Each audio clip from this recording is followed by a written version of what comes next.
Whoa, welcome everybody. The GRG podcast is live. A little short, but you know what? That's okay. We can go ahead and still do the damn thing, man. Want to go ahead and get it started, man. I hope y'all enjoyed that little beat. I'm taking some chances with that, but that's okay. That's okay. I'm feeling pretty confident about it. But anyway, and if everybody, if you hear any feedback or anything like that, please let me know. I'm trying out something else, but everybody, thank you for coming and checking out the podcast. And man, go share this out. Let people know that we are live, man, because we have a lot of things to discuss and some crazy topics, man. I definitely am excited about it. It's going to be really good. But yeah, like I said, let's go ahead and get to the panel. So let's not waste any time. So let's start off, man. The man of the hour. The man came on Next Podcast last night as a guest. You know what I'm saying? He was hearing some slander, but that's okay. That's all right. You know what I'm saying? Next thing you know, Artemis had to be taught a lesson. You know what I'm saying? So he got a new intro song now. I will play it here a little bit later.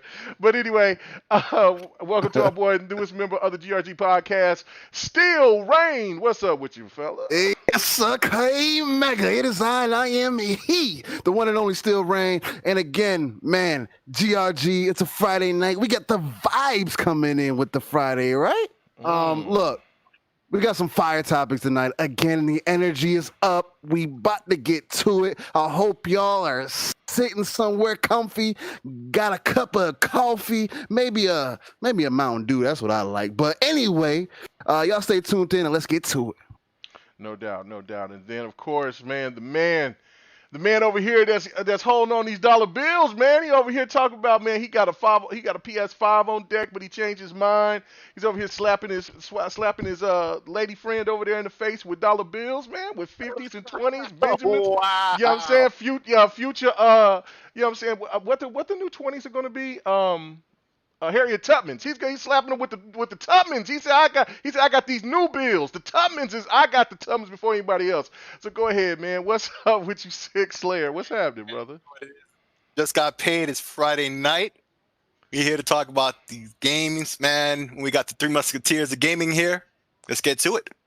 Let's get to it. All right. So if everybody, like I said, if you hear any feedback, anything, please let me know. But I forgot. I couldn't let it slide.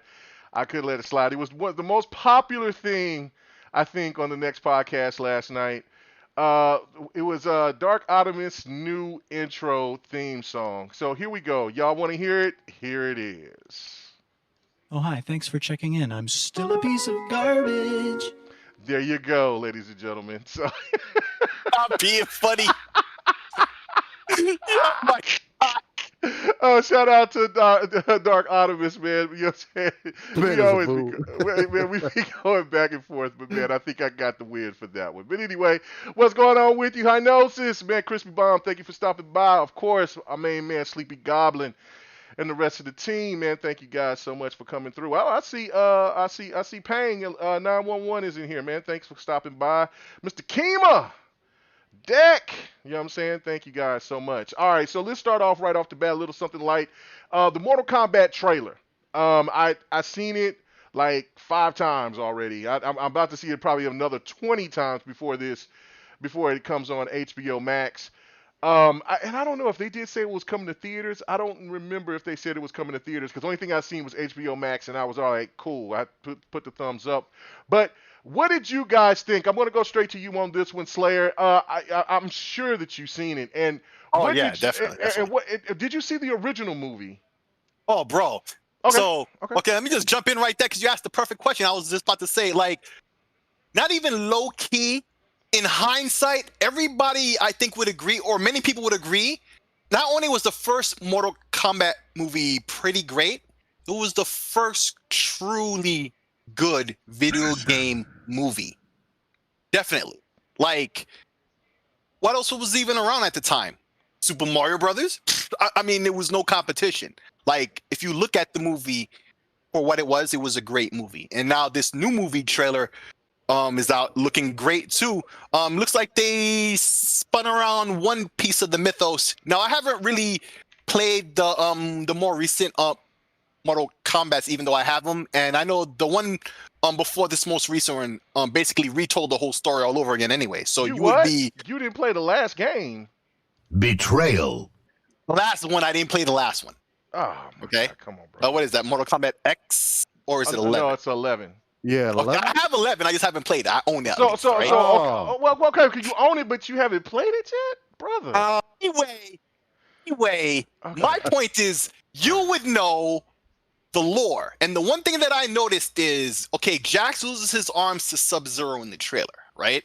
Mhm. But Sub-Zero, or at least supposedly, was the one who killed what's his name? The guy in yellow. Yeah. Scorpion. Oh, Scorpion come on, gets man. back with all You got to know some names, man. Scorpion, there you go. Oh. Hey, man. So anyway, but I think they mixed it around a little bit because first of all, it was never Sub-Zero in the first place. I think it was actually Ermac or something, and he made himself look like Sub-Zero to frame him or whatever, and that was that whole thing. But I think they're mixing around the elements of who happened to what, and they involved Jax in it now, and they gave the origin about how he lost his arms, or maybe that's just a new thing that they never really explained before, and now they just put Sub-Zero into it. But that also They explained it. yeah, but the whole before. reason I get confused about that is because now it makes him look more evil and the character was originally, because originally it wasn't even him who did anything to Scorpion in the first place. He was framed. Right. But now with him being the one who robbed Jax of his arms, it makes him look more like a villain again. So maybe they've mixed around the elements of what happened to whom, story-wise. So it seems like a fresh story. It's not the story we've seen a million times before. It's not exactly completely new. It's generally the same story, but they mix around some elements so it's fresh and exciting for people who are familiar with the mythos and can still watch the movie and get something new out of it and enjoy it. And that's what I got from the trailer. It looked great. The one complaint I've seen is that the guy they used to play Jax should have been in the gym a bit more, but he has no arms. Like a lot of his physical definition isn't really there because his arms aren't there. So I don't know. I just think that's an artistic choice that they did to represent the fact that his arms aren't there, so he might look slimmer than he actually does or whatever. And a lot of people just aren't taken to that. But other than that, it looks great. Nice. Yeah. Now, what's going on with you, Big Cloud? Cali Rex, thank you guys for stopping through. Yeah, and friendly neighborhood Blue Shell. You're right. I was gonna let Rain go ahead and give his point of it, but yeah, Sub-Zero. The first Sub-Zero was very evil. He was an asshole, but there is a twist to it as well, as though but he hasn't played all the games, so we can't hold him accountable for it. You know what I'm saying? So that, but if he's excited, as my boy would, I'm going to steal that. That's a great. Well, I'm not going to steal it. I'm going to use that because you say if you like it, I love it. I like that little line that you use, that's man. a fact. Yeah, so you like it, I love it. I think that was I think that's all that really matters at the end of the day, because I know that there's a lot of people who haven't played all the Mortal Kombats. Like, so of course there's going to be people that's going to pick and find some points of view to it. But it's all good, man. But anyway, all right. I see PK's in the building. What's up, PK? Hey, what's good? What's happening? Everything is moving slowly, taking one thing at a time, one day at a time. I disagree with your notion of the first Sub-Zero being evil. Okay. More likely he was controlled. Okay. Nah, I didn't. I thought that's not. I didn't think that's what the story is. I was going to get into it a little bit. I'm not perfect on the story, but we'll let you knock it out, PK. But I'm gonna let Rain go ahead and give his point of view. But please let us know what you think about it, because I got my own theory behind it. But again, we might be on the same wavelength, PK. But anyway, go ahead, Rain. Let me know what you think about it. see, I thought well, first off, to just hit off the topic, I'm ecstatic about this movie. Check me out. The original two movies I thought was solid. For the time that they came out, everybody knows that the second one was kind of sleepy, but it still was all right for what it was. The first one is always going to be one of the GOATs for me. It's just one of those that you can always go back to, and even though it's kind of it was kind of corny for let some people of know what effects that they used. It's pretty much a 90s movie, definitely. That's a fact. It was corny, but at the same time, it was fly. Like, they stayed true to the characters. They had a solid storyline, and it's great. Unlike Street okay. Fighter, yep. Unlike Street Fighter hasn't got it right yet. They even had a Chun-Li movie that I thought it was okay, but it still didn't hit off the way that it needs to. They haven't brought Street Fighter to life yet. If you want some good Street Fighter content, definitely look at the fan-made movies and stuff that are out there. They got some good content, especially when they got Ryu and Ken fighting Akuma. But anyway, get back on topic.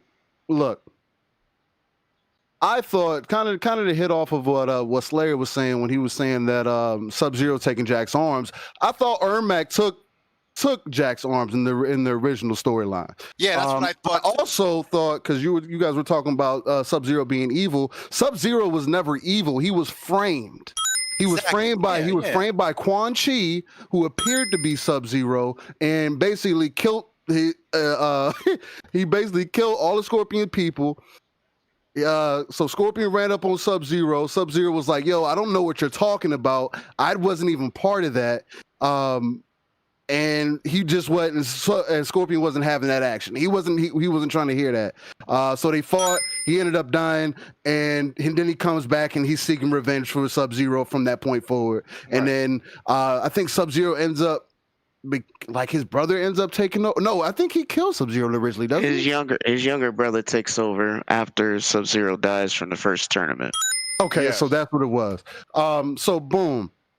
So originally, like Sub-Zero wasn't necessarily evil, like it's being kind of portrayed in this movie. In this movie, you don't see any reference to Quan Chi. You don't see you see Shang Tsung, but like, how are they really going to do this? They got Sub-Zero taking Jack's arms. Like, how are they really going to play it off? I like where it's going. The trailer was very appealing, but again, that's the point of a trailer. It looks good. It can't be any more cornier than it was before. We got the effects nowadays, so there's no slack on that. But my main thing is, as long as the gore is there, as long as the fatalities are there, as long as they incorporate a lot of the combos or put stuff from the games in to really bring Mortal Kombat to life, I think it's going to be a solid movie.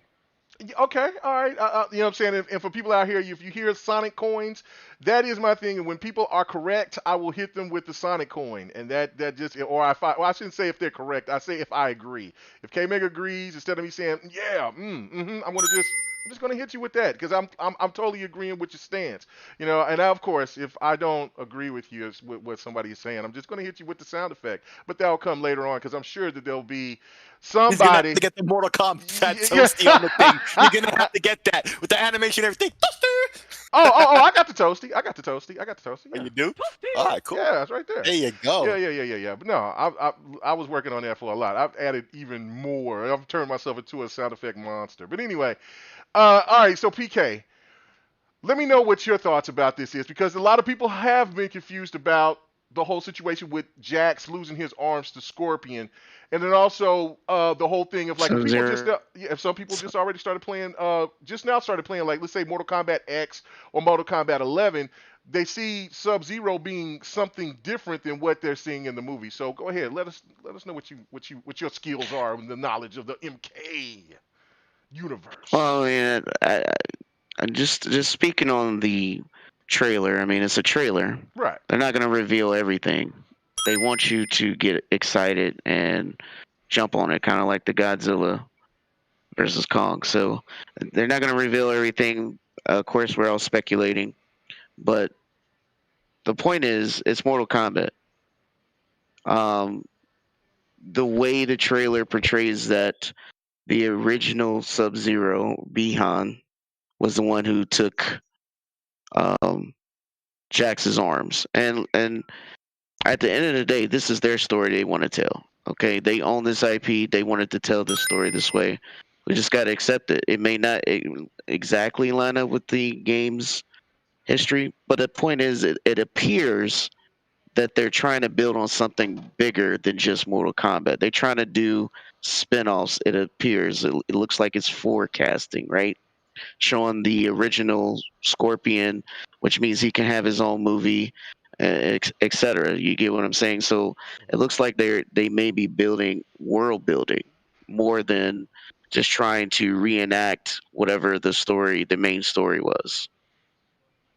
And that's a good thing.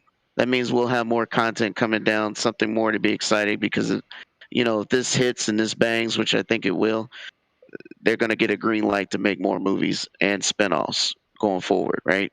Right. So, and I'm gonna just be honest.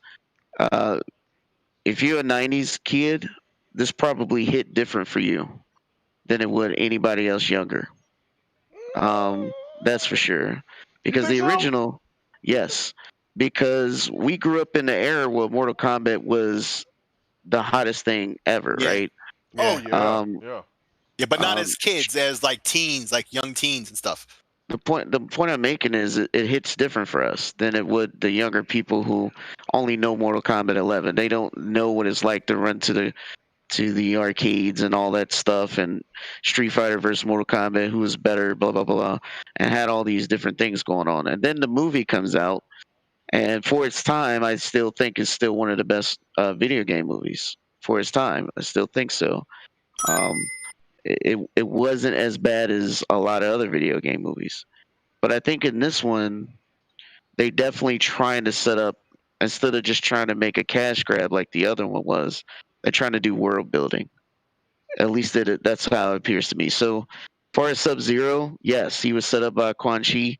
Quan Chi is the one who basically set Scorpion on this revenge situation and ended up killing Sub Zero. And his little brother took over for the second tournament, right? So I don't know if it's going to follow that for sure, but you can bet that there are going to be um, a lot of ninjas and a lot of clan issues going on.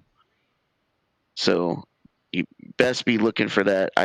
Like I said, I think it's going to be a world building situation and not just. And that's why we need to be excited, right? It's not just something where they're just trying to do a cash grab. I think Warner Brothers this year has already released a lot of bangers and they're not done, right? And it's only February. It's just going to keep getting better and better. And Mortal Kombat is going to be another pinnacle that stands up there with the video game movies. Like when you think about it, how many video game movies is in your top 10? I know the original Mortal Kombat is definitely in there, right? Is definitely in there because there's not very many that are done great.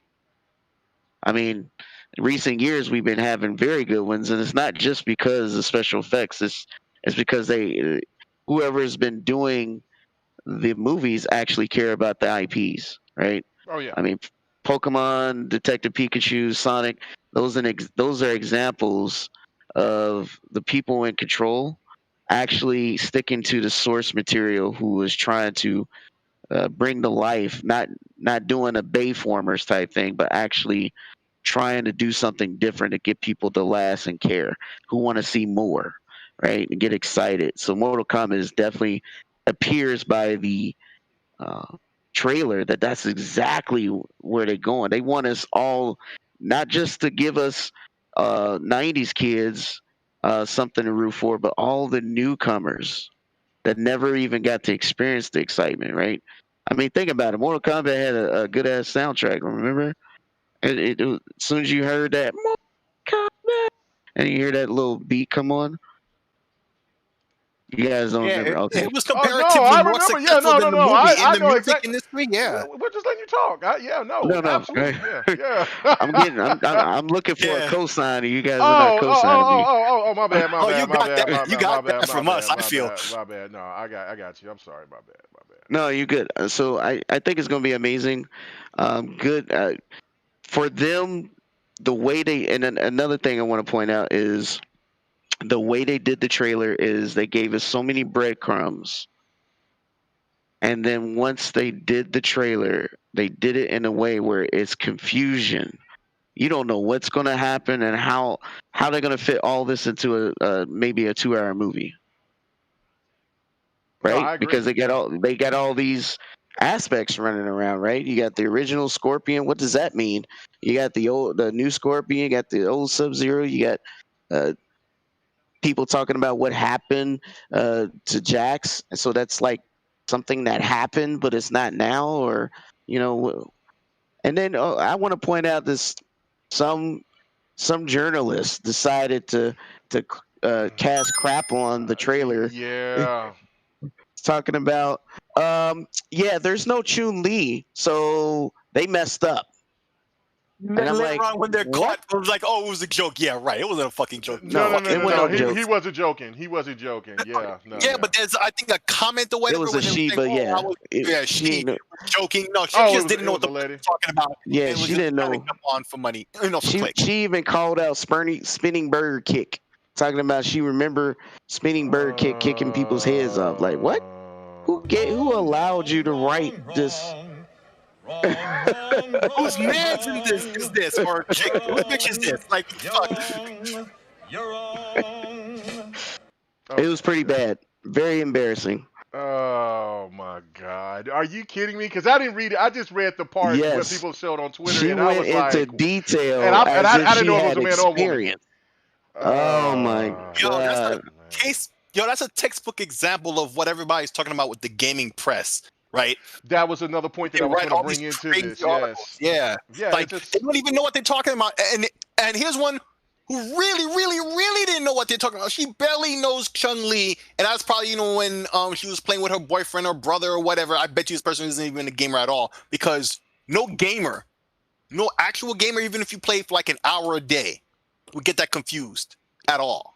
So it's just a person who just used a gaming term that she knew to write this fluff article to get clicks and fell flat on her face. But it just goes to show, usually these articles are better than that, and it's much more hidden than that. But there you go. It just goes to show. Well, okay, so what is the? I know there's been a lot of cringe moments when it came to the gaming media and or just like actors or actresses that try to come out and try to feel like they or try to try to make gamers assume that they know about gaming as well. The one that comes to mind, and this one with the whole article is very bad, but still one of the most cringe-worthy moments was at the VGAs when they were advertising the Fast and the Furious game, and old girl, I can't think of her name. She came up there and her and Vin Diesel, because we know Vin Diesel is a gamer. He knows about games. But I guess Gamer too, that's the thing about it. Yeah, She's really like into Rainbow Six and stuff. Oh, okay. What's her name is Michelle Rodriguez, right? Yeah, Michelle Rodriguez. But she came up there and tried to talk about the fighting games, and then she brought up Street Fighter, and then she said Tekken, and I was like, bruh. And even the people out there that are, the crowd just knew that, like, come on. But that must not have been her lane at all. No, it's wow. You know what I'm saying? Like just stay in your lane. It's okay if you're not into fighters. It's okay if you're not into shooters or puzzle games or whatever. Just stay in your lane. There is no reason. And if you looked at Vin Diesel's face, because he knew he couldn't say anything. His eyes, yeah, he eyes, like right. he was just like, oh man. So yeah, that was pretty crazy, but that was pretty cringe-worthy. But yeah, no, I don't get that whole aspect. Anybody want to touch on that about the media when they come in, they want to try to get a little bit of the action because they see that there's hype somewhere, and then they want to give their 2 cents, and then they completely fall on their face when they don't know anything about the substance that's there. Anybody want to touch on that? So I feel like I think it was 2018 they declared that video game industry had surpassed the movie industry when it comes to generating money, right? Yeah. And I think trying to be relevant in that realm is what we're talking about, not necessarily something factual. Just hey, this person is cool because hey, I know this, trying to be relevant or whatnot, and we know it's not relevant. It's you're just embarrassing yourself. I feel like at the very least you should do your homework before you try to come as an SME. But that's just another example of what we call fraudery in these streets, right? Mm-hmm. And it's not gonna stop. It's gonna keep at that happening. point. Oh, Well, as I said, oh yeah, that's right, because I said, because well, I was typing something to, because I seen Lemon in the chat. So yeah, so you know what I'm saying. Look, I'm Because only he's one talking person about here. that fraudery. Yeah, PK is talking real talk right there. I gotta say. Yes, I gotta give it to him. Okay, keep going, PK. I know you good. I mean, that's just what I wanted to point out mainly. Yeah, it is. It is a sad situation. Like, I mean, there's a lot of it. There's a lot of. We'll get more into it when we start talking about the RDNA 3. But yeah, but yeah, no, I'm happy about the movie. I'm really excited about it. Now, the one point that I was going to make about it, about the trailer, is that yeah, of course, that they're not going to show and reveal everything. It does look like it's going back to the roots. It's going to look like it's going to be, to some people, it might look like it's a reboot, but I don't think that's what it is. If you've played uh, the expansions to Mortal Kombat 11, this could be the next story. If you played that and you caught that ending, then maybe this is where this is going. Um, and yeah, I guess you could look at it as maybe a reboot, but if you played that, I don't want to reveal too much, but there's a crazy situation that happens um, for whoever that you choose. If it's Liu Kang or if it's going to be Shang Tsung. Both of them have different type of stories that ends the game, but Liu Kang's is totally different, and it really just kind of solidify where Mortal Kombat is going. And so I think personally that they're going that route with this movie, and yeah, I think it's going to be pretty interesting. But regardless of the fact, you're absolutely right about they're trying to build movies to where they could definitely have sequels, but also try to have other characters maybe have maybe not have full-fledged movies, but spin-off movies, but maybe have movies that could be on HBO Max, or something like would be on Netflix or something like that. So I'm happy for them out there at MK, because if there's one thing that MK does better than any other fighting game out there, is they know how to tell a story. They tell the story. I'm still trying to think of any other fighting game that tells a story the way that they do, and there's none of them. There's none of them. Now, it was not to say that they're the best fighting game out there, but they can tell the stories. That's why I was hoping, like, if um, the whole acquisition thing with it was about WB and stuff like that, and I just got super giddy about it. Like, oh my god, like, yeah, forget the whole TikTok thing, Microsoft. Move around from that to that trash and go straight over there and just get WB, because that means that you could get another realm, and if they could tell the story to they could bring their expertise into telling the story with Killer Instinct, then it's gone to the next level Oh of evolution. wow! I never even thought about. I would have been Yeah, because they're looking for a developer. Perfect right, fit. right. And so, like, if they can get some of the people that was on board, that was doing the original, because they don't have, because the one thing that's stopping it, of course, is a studio. They got half of the members there that's worked on the Killer Instinct. The other half is already with Adam Boyes, and they don't want to. And Adam Boyes doesn't want to work on the game because they're working on other projects. So if you could give that knowledge of what the people out there at MK can do, and then you add the knowledge of what they can do out there for Killer Instinct, I was just thinking that's just the perfect marriage, and then they could just all can be a part of another realm and just do whatever. Mortal Kombat can still stay, uh, multi-plat, but Killer Instinct still stays, exclusive, or however hybrid exclusive of whatever people try to call it these days. I don't know. But regardless, I just think that would be just been the perfect fit for Killer Instinct as well. But I don't know. But I'm excited about it. I watched that trailer, like I said, 5 times. I'm finna watch it again. The coolest part was when Sub-Zero turned. He stabbed Scorpion, turned his blood into a sickle, and then stabbed him with it. Like, I'm like, that's gangster. Like, I know everybody talks about how Jax just got devastated by Sub-Zero, but I thought when Scorpion just got cut with his own blood, I was just like, bro, that's what I'm talking about. And then they're gonna show fatalities as well, because Kano did his original fatality. They just didn't show it, of course. They just showed him standing there holding the heart. So I'm really excited about this movie, and man, I wish I could go to the movie theaters and support it.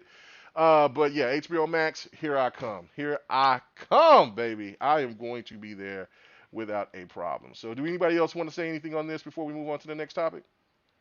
No, we but bought I this. guess while we're talking about movies, I did hear. I don't know if this is for sure yet. Still got to do some research on it. But apparently, the movies that are going to HBO Max are only going to be there for 30 days.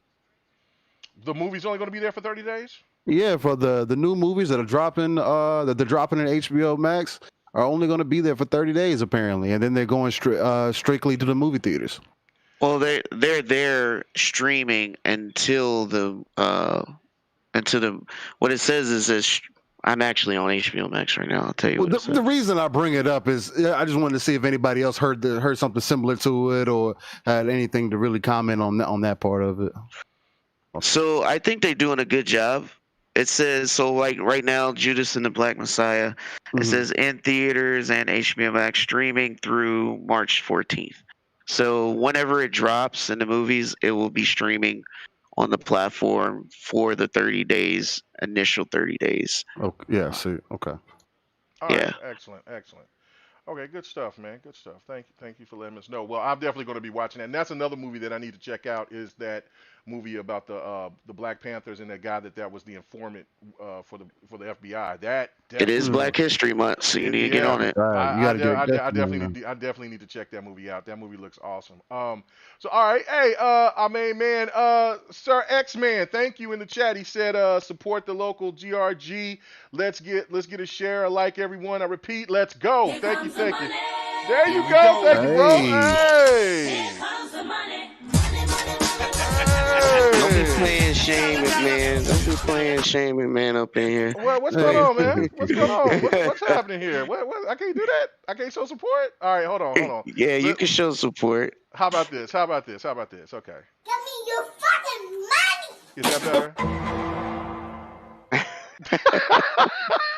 All right, man. Anyway, thank you, Sir X-Man.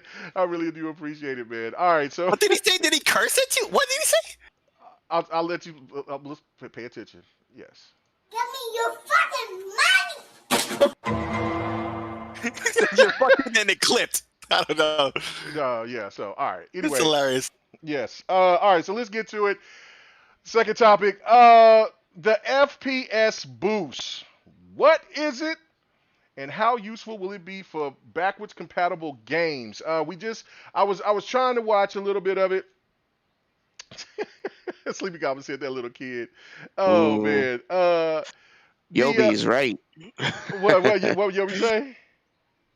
He said you can show support until WWE hits you with a copyright for using Shane's. That's what I theme was song. saying. Yeah, WWE don't play with that, bro. Hey. Definitely mark that play to take that out. You got 10 seconds. You can get away with the 10 seconds. But listen, I didn't even know where it came from, so I don't even watch that. So, and where I got these clips is from other places where people use clips. So obviously it must be some kind of safeguard. I don't know. I'll find out. We'll see. You know what I'm saying? Because I ain't worried. We can apologize later. Yeah. So I don't know, but Hey man, they ain't ready for us. They'll be all right. they'll be all We right. hurting their pockets. It's showing support. So so that's where that came from. But yeah, you can't trust. I don't know. If that's a McMahon something, I might get blasted. Man. But anyway, all right. So so we'll just stick with the little kid then until I find something else.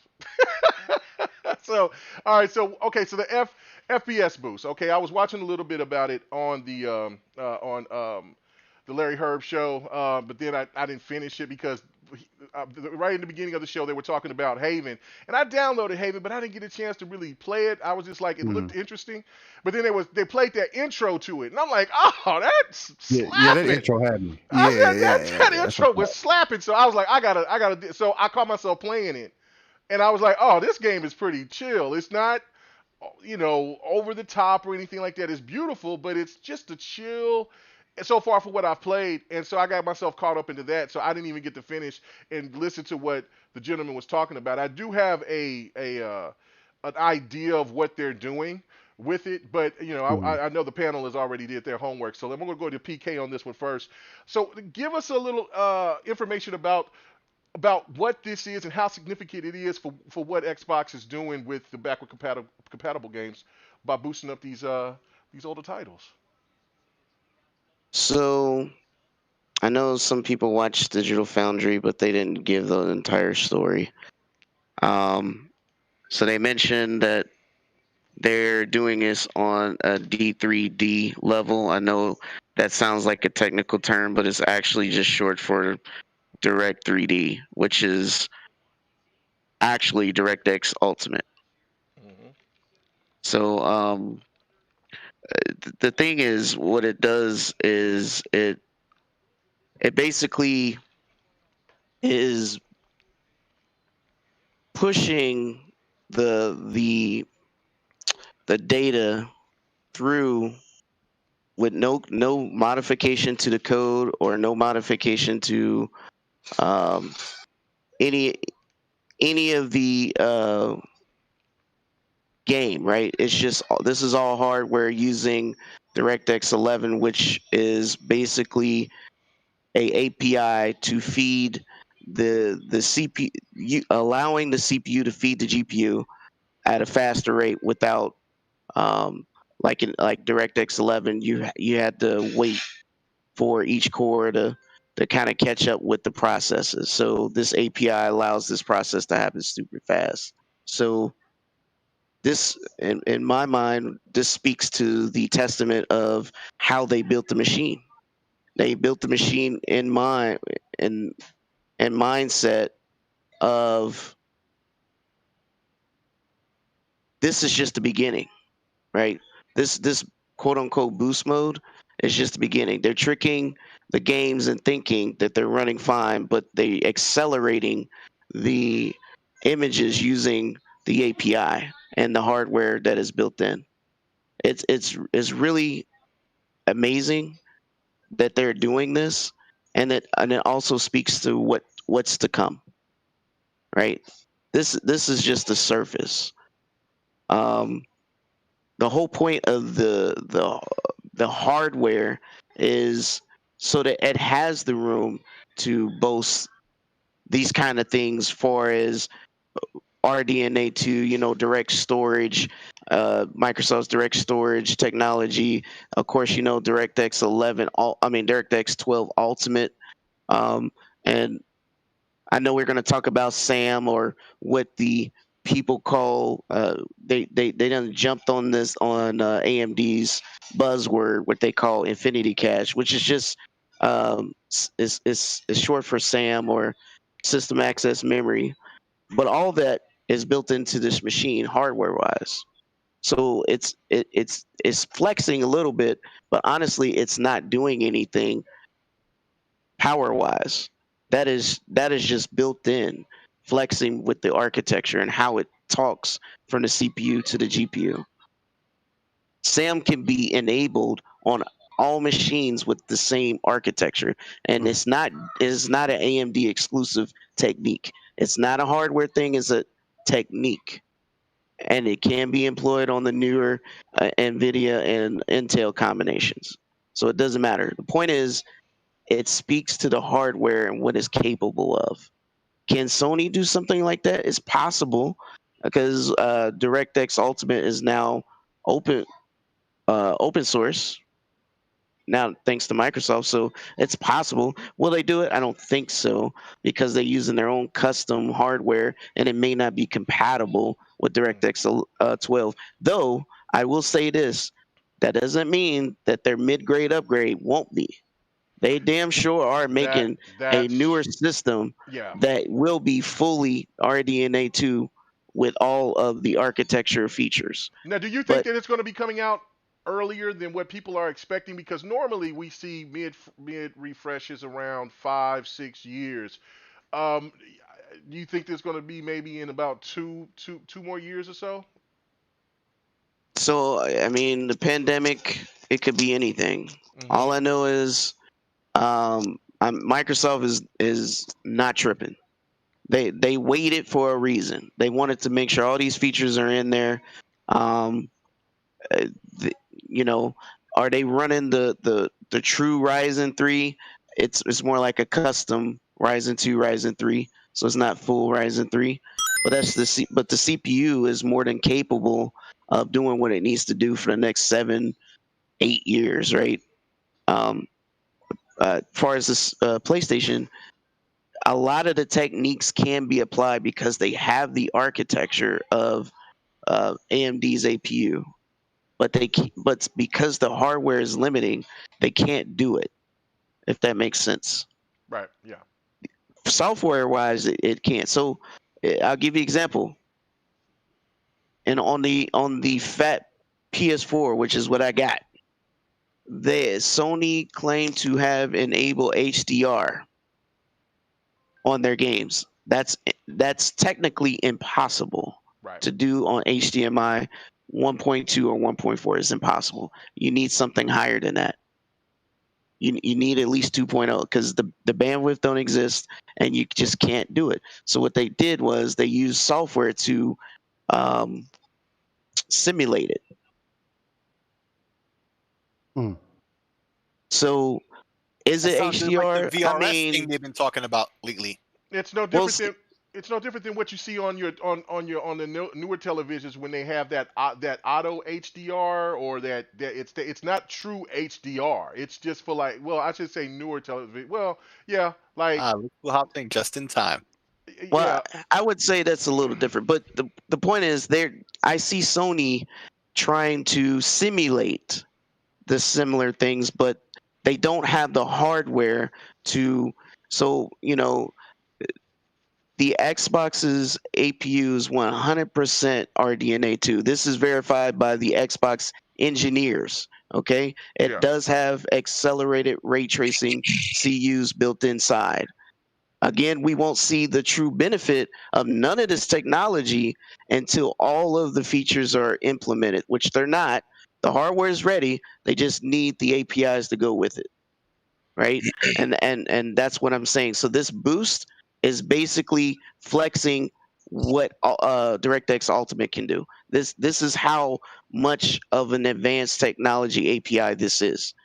It really goes crazy. So Vulkan, OpenGL, they might snatch some of the features, but they're not touching Ultimate right now. yeah. No, I hear you, Lemon, but yeah, we'll get to you. No, I'm not. Well, I'm not doing that for that. I'm really clearing my throat. Okay. You I know, was just I wasn't gonna be on the show. I buried my nephew today. right. Shout out to Yeah, the panel. Shout out Oh, to everybody. condolences. But yeah. Condolences. Hey, I see PK speaking German, and he's explaining it right, but people ain't gonna understand that.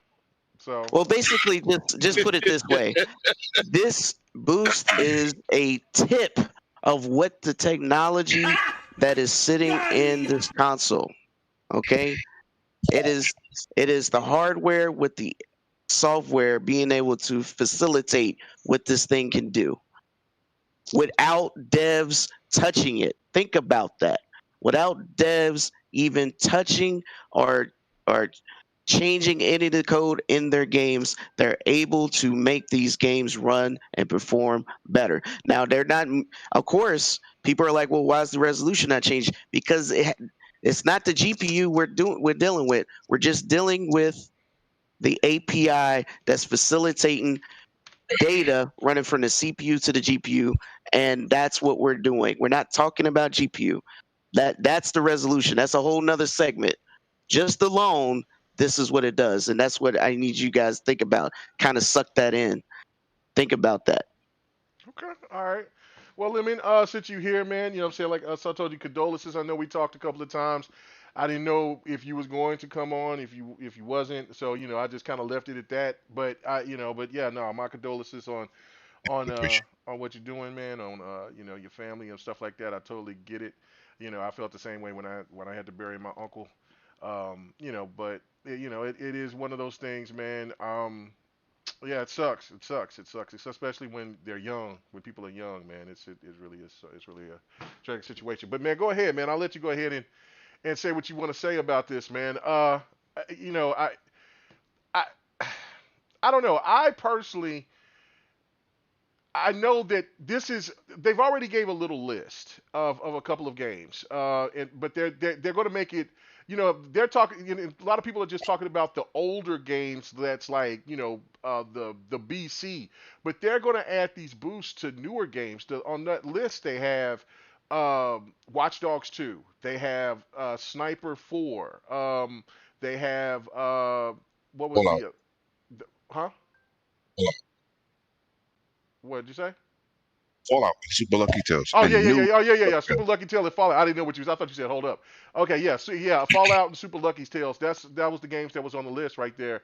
So again, they're not only going to just do this with the older games that you look at, like for maybe the older Ninja Gaidens and things like that. They're going to be doing it for the games that just came out last gen that was only 30 frames per second. How big and significant is this, Lemon? Well, on top of what the Xbox One X did, right? Mm-hmm. Let's go. You're still going to get the resolution boost. You're still going to take the advantage of, auto HDR, which is real HDR, but they have it implemented in a system where it recognizes where HDR should be and how could it benefit the game. That's why every game don't have it, because some games don't have the infrastructure to take advantage of auto HDR. That's why every game is not auto HDR. It depends on how the game was made. But as what PK was saying with the API, this is what's key. When a developer like Sony, they went in there and they did Ghost of Tsushima, locked at 60, God of War, locked at 60. What's the other game? The zombie game.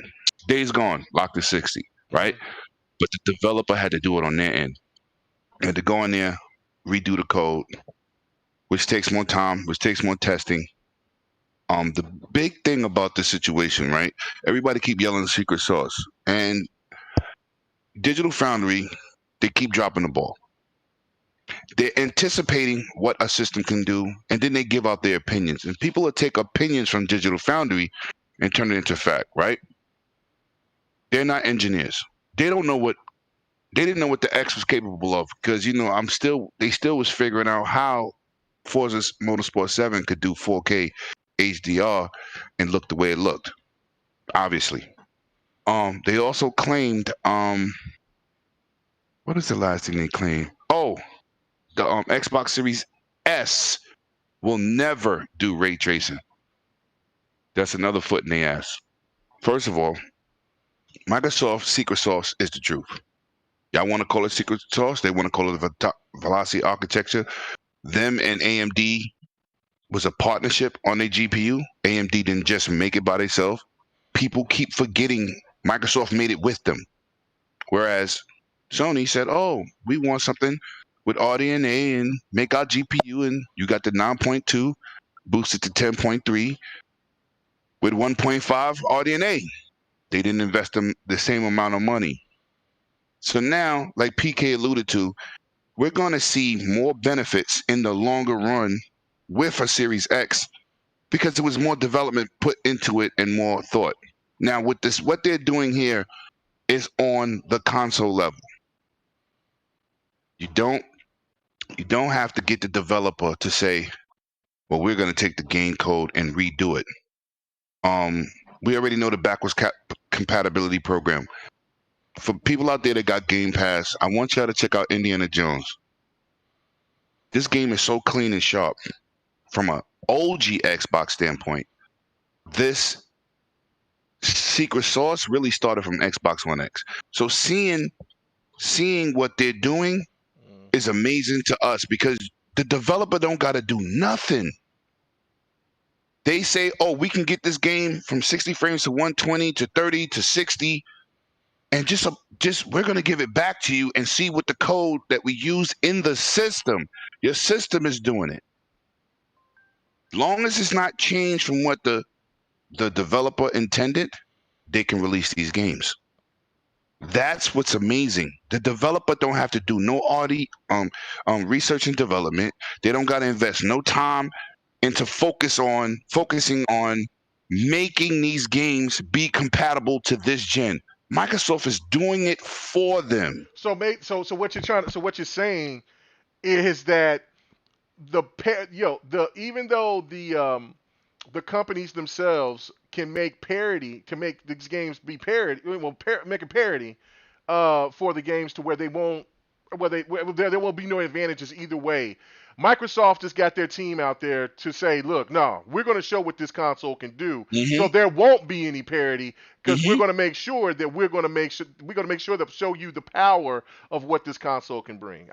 That's 100% correct. And let me shout out my man Cole Eastwood, man, who blew me up in his chat while he was live streaming. Shout out to my guy. But in a good way. If you listen to what when he was talking, what's his name? Jason Ronald, right? Yeah, Jason Ronald. I'm just gonna Call me drinking some water. But he said Jason Ronald said this is just the beginning. And what's crazy is we're getting to see games. We're gonna also have options to turn it on, turn it off, auto HDR, the 60 frames, the 120 frames. And this is just it's amazing because it gives a game life that the developer, they're not gonna, if they say their game is 30 frames or not stable like a Far Cry 4, which is 30, or Fallout. Did y'all actually watch the videos and see how super smooth that this is? Now, this also alludes to shout out to my bloody, I don't know how many episodes back. Remember, we had the debate over resolution over frame rate. And Right. I want resolution because I want graphics. Right. I'll take your 30 frames. But now, with the Series X and S, we're going to get benefits that I don't have to sacrifice no more. Those games that's 30 can be bumped to 60. He also alluded to the beard to it's going to be games that's currently on the system that the developers didn't understand the architecture, and he says they're teaching these guys how to use the architecture. Basically, what he said is dudes are just using our system straight out and not even using the special features that we built into the system. We have to teach them how to do it because it's a new way to program, and it's definitely new techniques. But this is not what Sony did. Sony went in as a developer, Sucker Punch and Insomniac. Insomniac did it too. Even for Spider-Man 1, they went in there. They had to reprogram the game, give you a new version of the game, which takes time away from them programming on something else. Whereas Microsoft said, our hardware is built like Godzilla, so we're going to do it for you. That's the secret sauce. Now, the dev is definitely going to clap their hands because they ain't got to spend $1. Right. Because Microsoft is doing it for you. Right. This is the benefits of having the architecture that they built. And like I said, PK, you hit everything 1,000, but you just can't be using all those technical terms. You got to just say it regular. But this is a benefit. Well, I said it because you got some people out here that's like holding on to these buzzwords, and it's like they don't even understand what they're talking about. That's my favorite slogan on Twitter. Even I seen some videos with RDNA 3.0. Oh well, we're gonna talk about that. We're gonna talk about that. I ain't going to. Yeah. But I can't wait to get into that. This is a situation that shows you Microsoft don't have to do this. You want to talk about somebody for the people? They're pushing games to 120, and less than 0.5% in the United States have those TVs, and they still doing it. Facts. It's like the days of 5.1. You were just about to say that. Yep. People didn't have it. Microsoft was like, nope, this we be going. They didn't want to use standard. They took the early brunt for that. They didn't want to do DSL. Yep. Right. I'm gonna use the PK term. They want to use RJ45 cable. KMEGA, you know what that is? Hell no. That's the Ethernet cord that we use today. It's called the RJ45 cable. Oh, okay. Okay. Right. And when they said that, I kept saying, Microsoft, you can't use that word. You got to say internet cable, not even Ethernet. Internet. Say that word again, because I had RJ45 cable. I thought that was a appeal Diabetes. That's what I thought. This might help you, or this might make you. Yeah, bro. I thought that was appeal for some diabetes. No, I didn't know. It's called RJ45 cable. Okay. That is the name of everyone's Ethernet cord. Right. And let me tell you, DSL was dominating the country, and Microsoft said RJ45 ain't gonna cut it. We're going here because this is the future, and we're using it today. Right. Comparison to like this may help you to understand, or this may confuse you more. Like the phone cable is RJ11. And shout out to my boy Sick. 25 more thick. It's the same thing. Shout out to my boy Sick. He used to come to the crib. I was the only one in the whole 108 Dragons clan that had Ethernet. Everybody had DSL. That's how I got into the original beta because that was a requirement. Yep. You couldn't have DSL. They wasn't going there. You had to have an RJ45 connection and a certain speed. And that's when I got hooked on Xbox Live before everybody else did. Shout out to Megatron because we both had that conversation about doing the same thing. But but that's what it is. Memory card and all that. Yeah. So that's what it is. They're showing you who. Yo, listen. Shout out to Sony, man. God of War 60 frames. I restarted the game. Thank God. I did like it in 30, but I look at all those visuals plus 60 bonus. They had to go and pay those developers to redo the code. Ghost of Tsushima. I started last week too. Last of Us 2. That's another one. But they had to go pay those developers. Make this 60 for for upgrade. Whereas Microsoft said, "Oh, EA, we got you. Oh, your game didn't run good? We're gonna do it for you." Of course they all gonna oh yes, please do. Please fix it for us.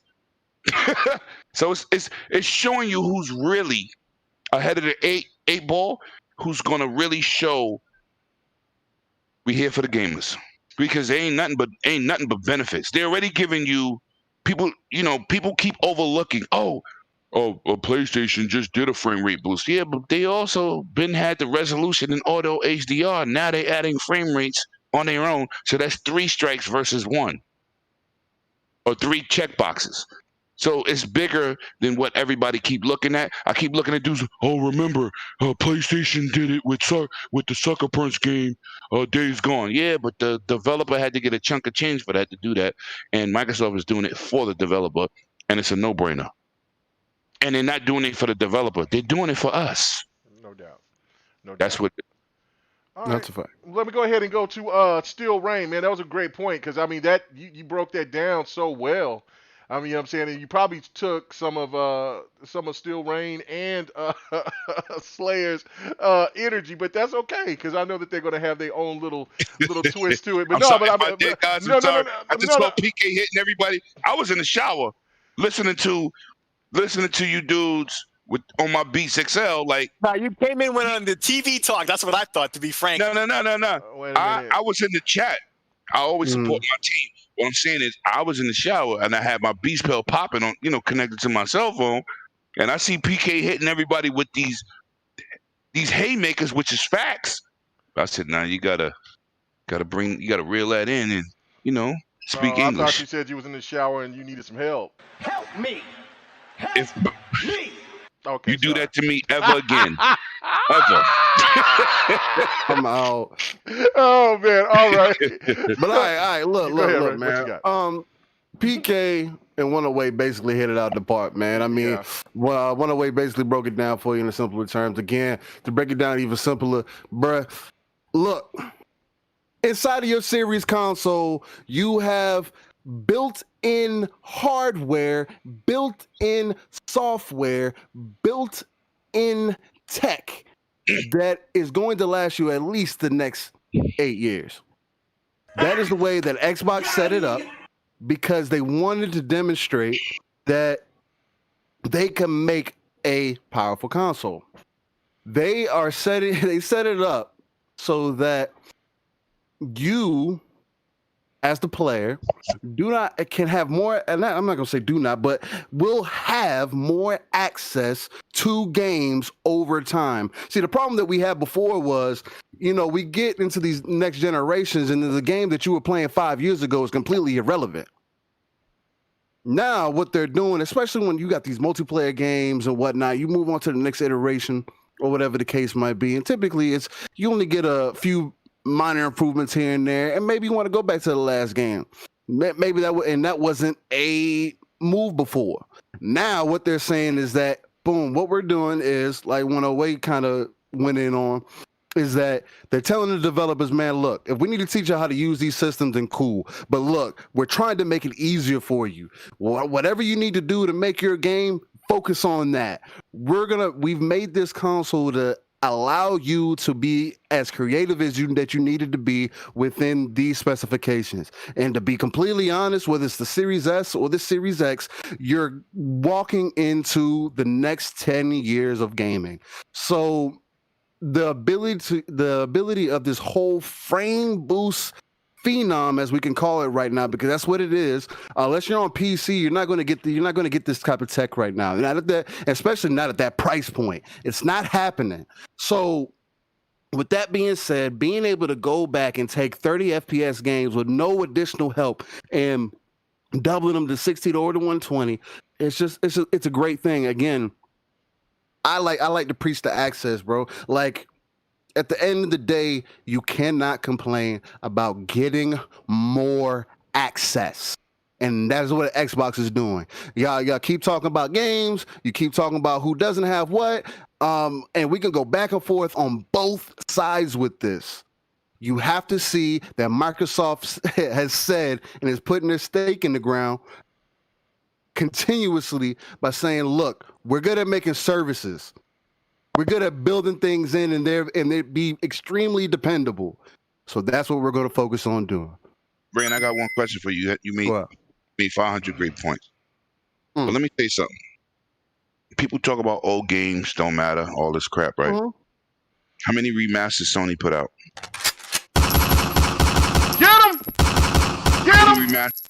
So they're not willing to give you an upgrade, but they're willing to sell you a goddamn remaster. Get him!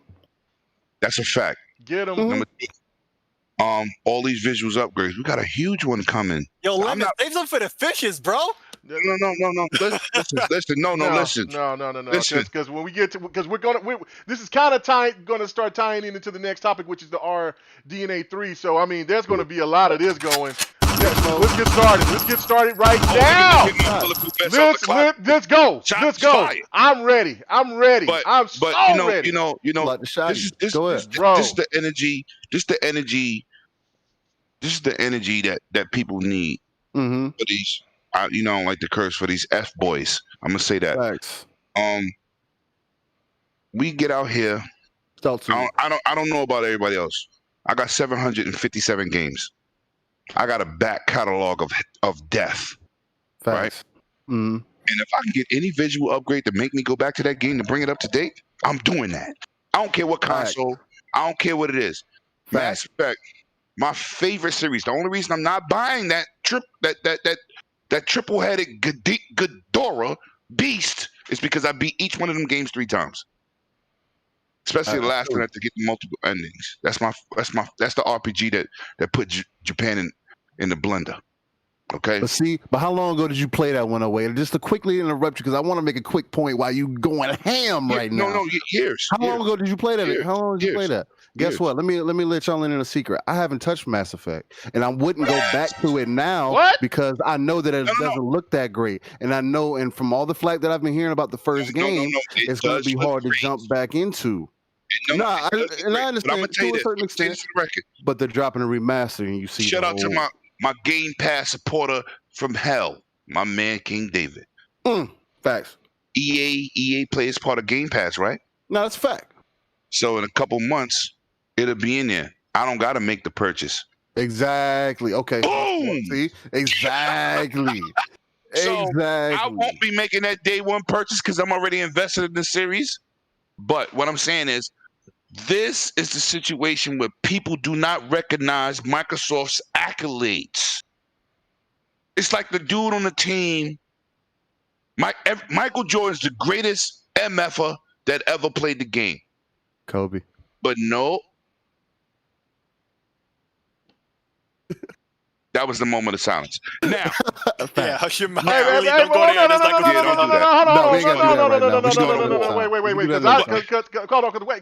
Okay, I need to hear Lemon say that one more time. We're not going to get into the sports stuff, but what did you just say? No, that's a fact.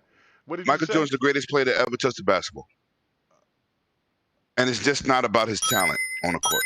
Okay, all right, because I mean, all right, I know where this is going to go. I know who you're going to. No, we're not going to go there. Right. But what I'm saying is, people don't recognize PS4 was a 360. Thank you. One dude hit me on Twitter. Yo, you're a hater. Dude, I bought a PS4 Vanilla and a Pro. Where you at? I felt jerked with a PS4 Pro. The boost mode didn't even exist. Thank you. 1080p God of War looks exactly like 4K checkerboarded. Facts. But this is the thing. Lord. No, that's a fact. Uh-huh. 'Cause I got the equipment to go with it. I don't got the butter without the goddamn bread. I don't got toothpaste without the toothbrush. Some dudes. Tell him you got the butter. Not only you got the butter, but you got the flavored butter. You got that garlic butter to go with the bread. I got that garlic butter to go with them lobster tails Yo. while you're watching your TV on the _Hisense TV. We're not doing that. But you know what? We're not. I don't want to insult nobody's pockets. Yo, Lemon, pass me the We need Come on, some let me get in on this. Let me get in on it. But I'm just saying, pay attention of the innovators of the business. You wouldn't have party chat without Microsoft. Yo, come on. You wouldn't be able to talk across games All right, Libby. without Microsoft. Now, you know what? Some of these dudes need this right hand from Mike Tyson because Roy Jones' body still hasn't recovered from them body shots. And Microsoft is throwing out body shots for you non-tech dudes who don't understand, who's on the lowest level of a TCL TV on the floor greeting you when you come into the store. You can't buy a TCL off the floor and think you messing with a Samsung 90 series. If you want to be in the ballpark, you got to spend the paper. Let's get up. Listen, Microsoft is appealing to everybody. Sea of Thieves came out 540p on PC with 15 frames. Can you play the game? Yeah. Can you play the game like somebody with a 1080 Ti? Nope. But they're covering all bases.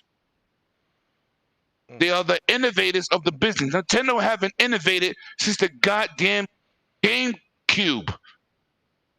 They just keep making systems that's just reaching their market. Sony keep making iteration after iteration of systems with no innovations. They wanted to charge for online with no rebuild of their infrastructure.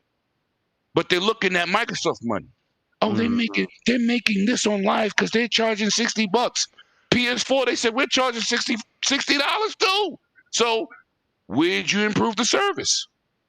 Microsoft made them do that.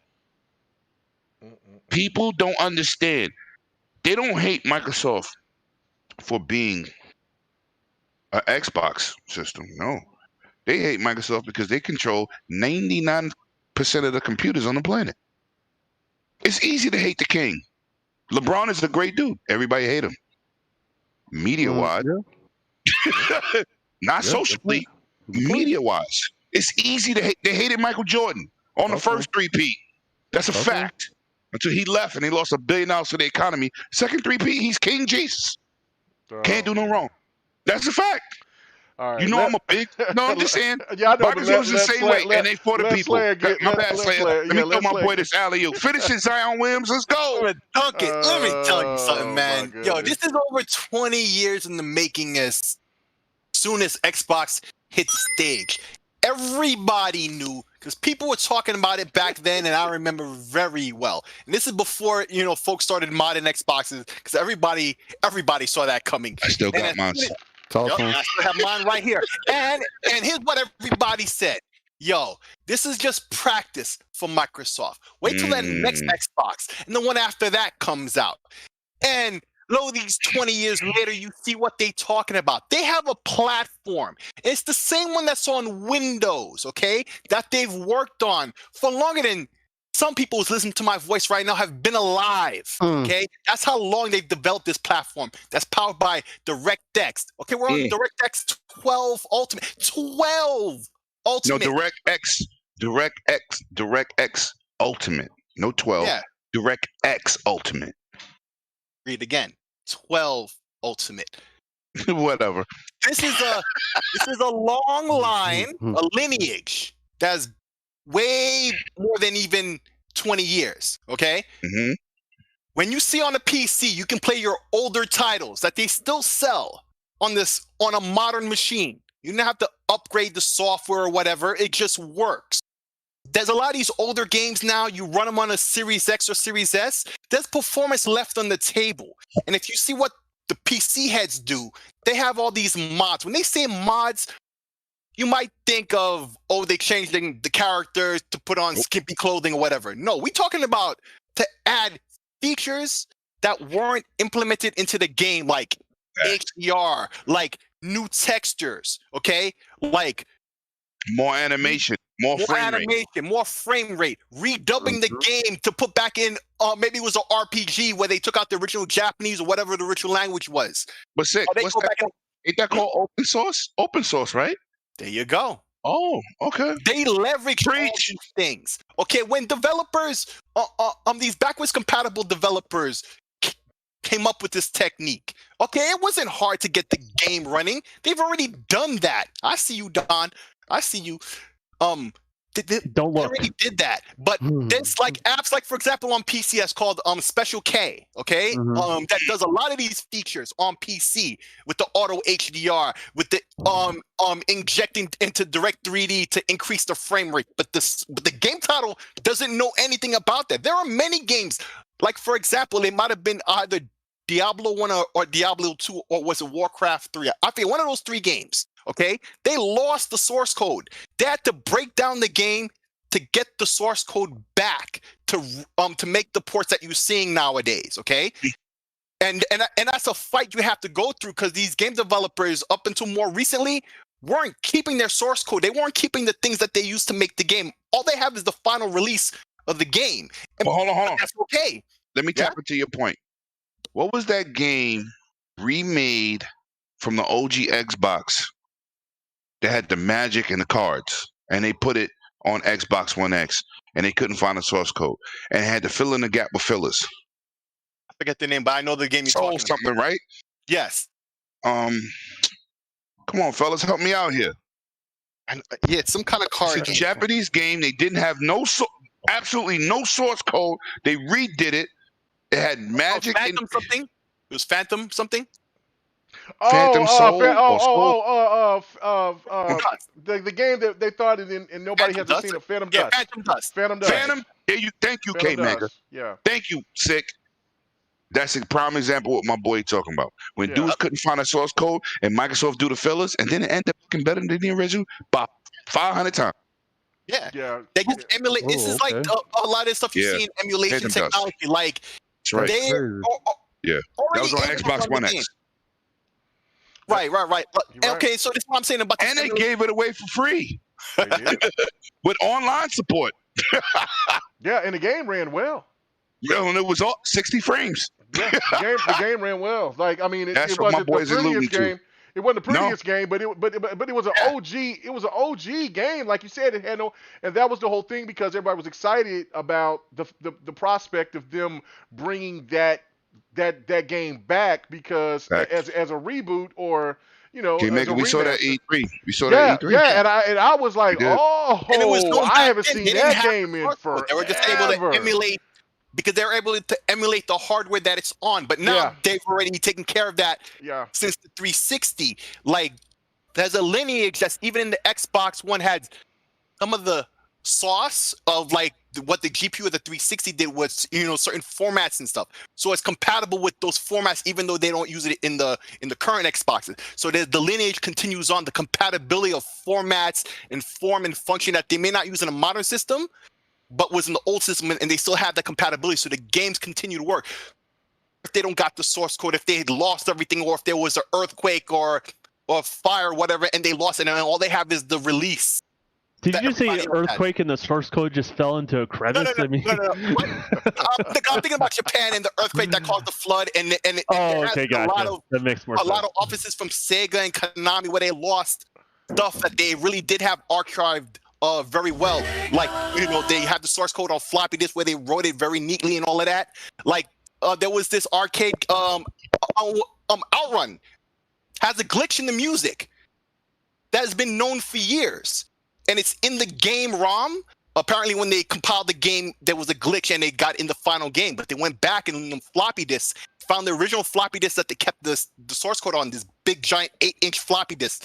Pause. And they were able to get the original source code and recompile the original game so it can have the proper sound. So if you hear it in any like old compilation now, Outrun actually has the proper music now. But even if you don't have any of those things, you lost everything. You just have the game. It doesn't matter.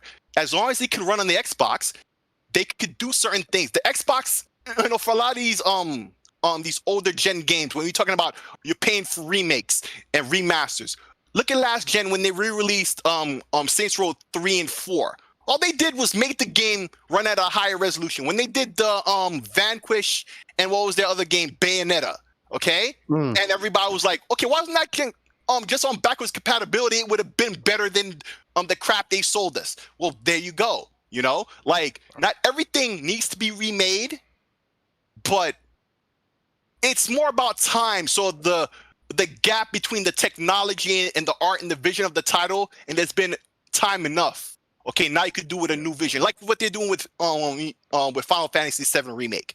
That's a perfect example of how you do a remake. You don't take a game from last generation and you just you toss it on the modern system where you up the resolution and that was it. That's lame. That's something backwards compatibility is for.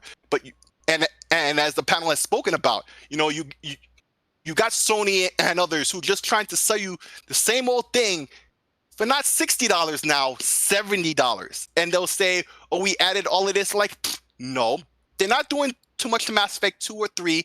And Mass Effect 1 is the one that needed the most helps.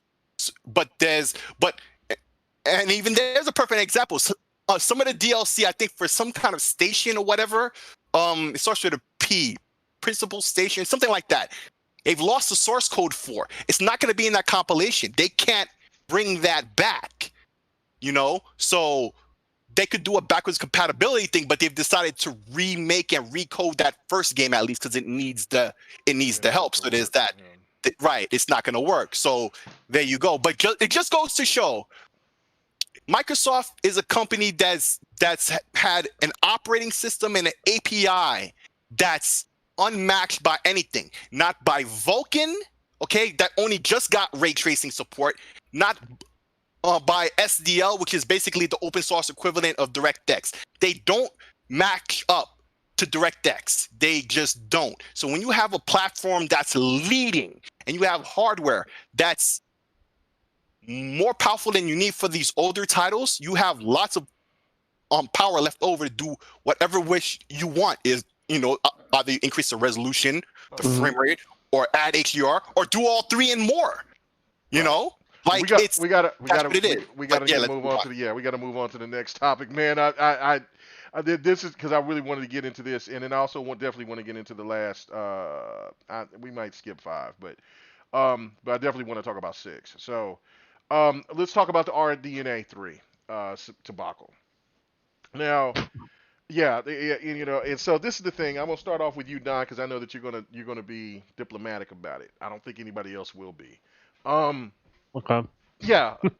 The whole situation about it, when you had everybody and their mother that was just swearing that there was going to be RDNA 3 in the PlayStation 5, and then it was then of course it got talked about from other people that I guess when you look at the games that when they first came out that they were being outperformed by the PlayStation 5, even gave more.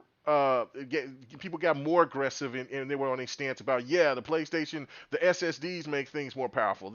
I'm telling you, it's got RDNA 3. There was one particular guy and I know there was tons of people out there that were saying it, but there was one particular guy that just caught my attention because he did the dance and it's a rap, oh, and then he got $60 from it. You know what I'm saying? So I mean, shout out to him making a little cash from that garbage, but now the reality is here, and from my understanding, the PlayStation 5 is 1.1. I think the max is 1.9, and like that's a big step from what they were actually trying to say about this whole thing. And if you notice, you don't hear anybody talking about the SSDs anymore. What was the whole thing about the SSDs that was supposed to make the games more powerful? I don't know. Nothing.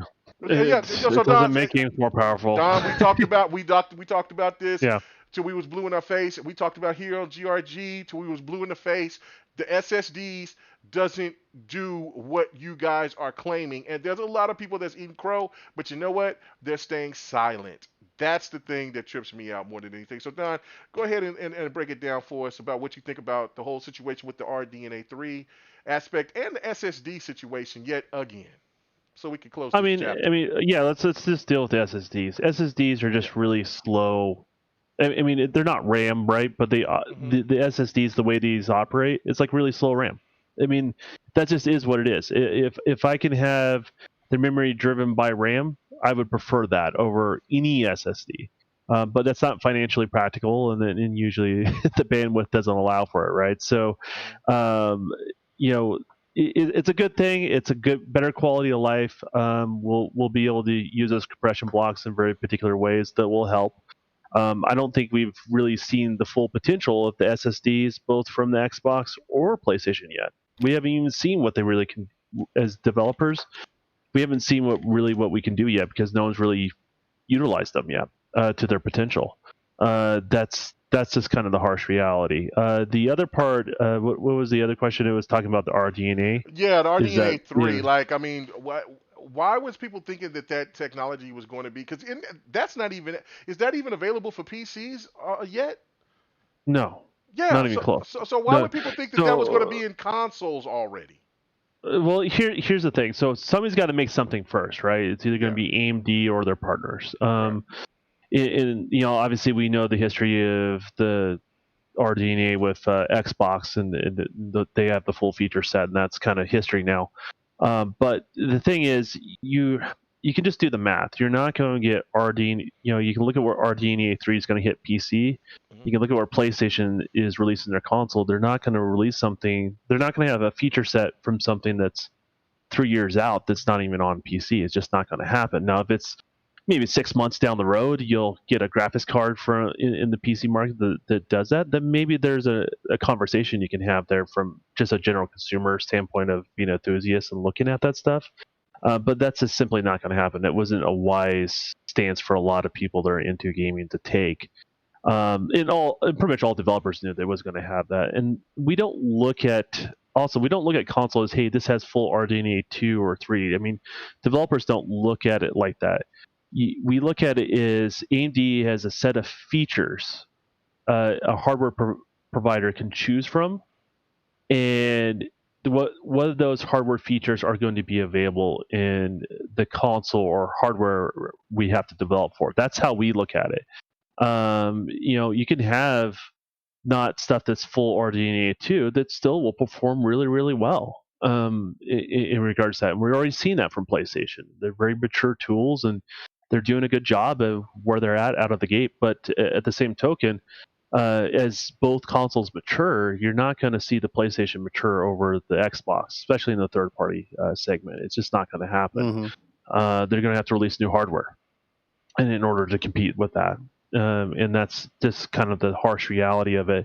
But it doesn't mean it's crap or anything like that. This console is awful and this console's the greatest. They're both great consoles. Just one's just going to perform a little bit better than the other, and then again, it still comes down to the consumer if they can notice those differences or not. If they can't notice the differences, then this conversation's mute. Like it just really doesn't matter to that. As far as all that stuff goes. So. Right, and I'm going to ask the same question to everybody else, but I'm going to ask you before I move on to. I guess I'll go to Rain on this one, and then 108.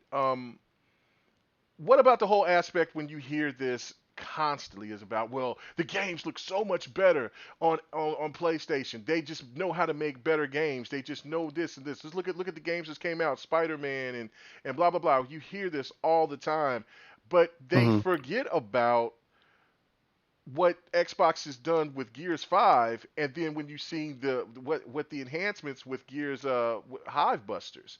Like, I mean, that right there, I mean, I understand that PlayStation has a better lineup of prettier games compared to Xbox when you come to launch games. That's fine.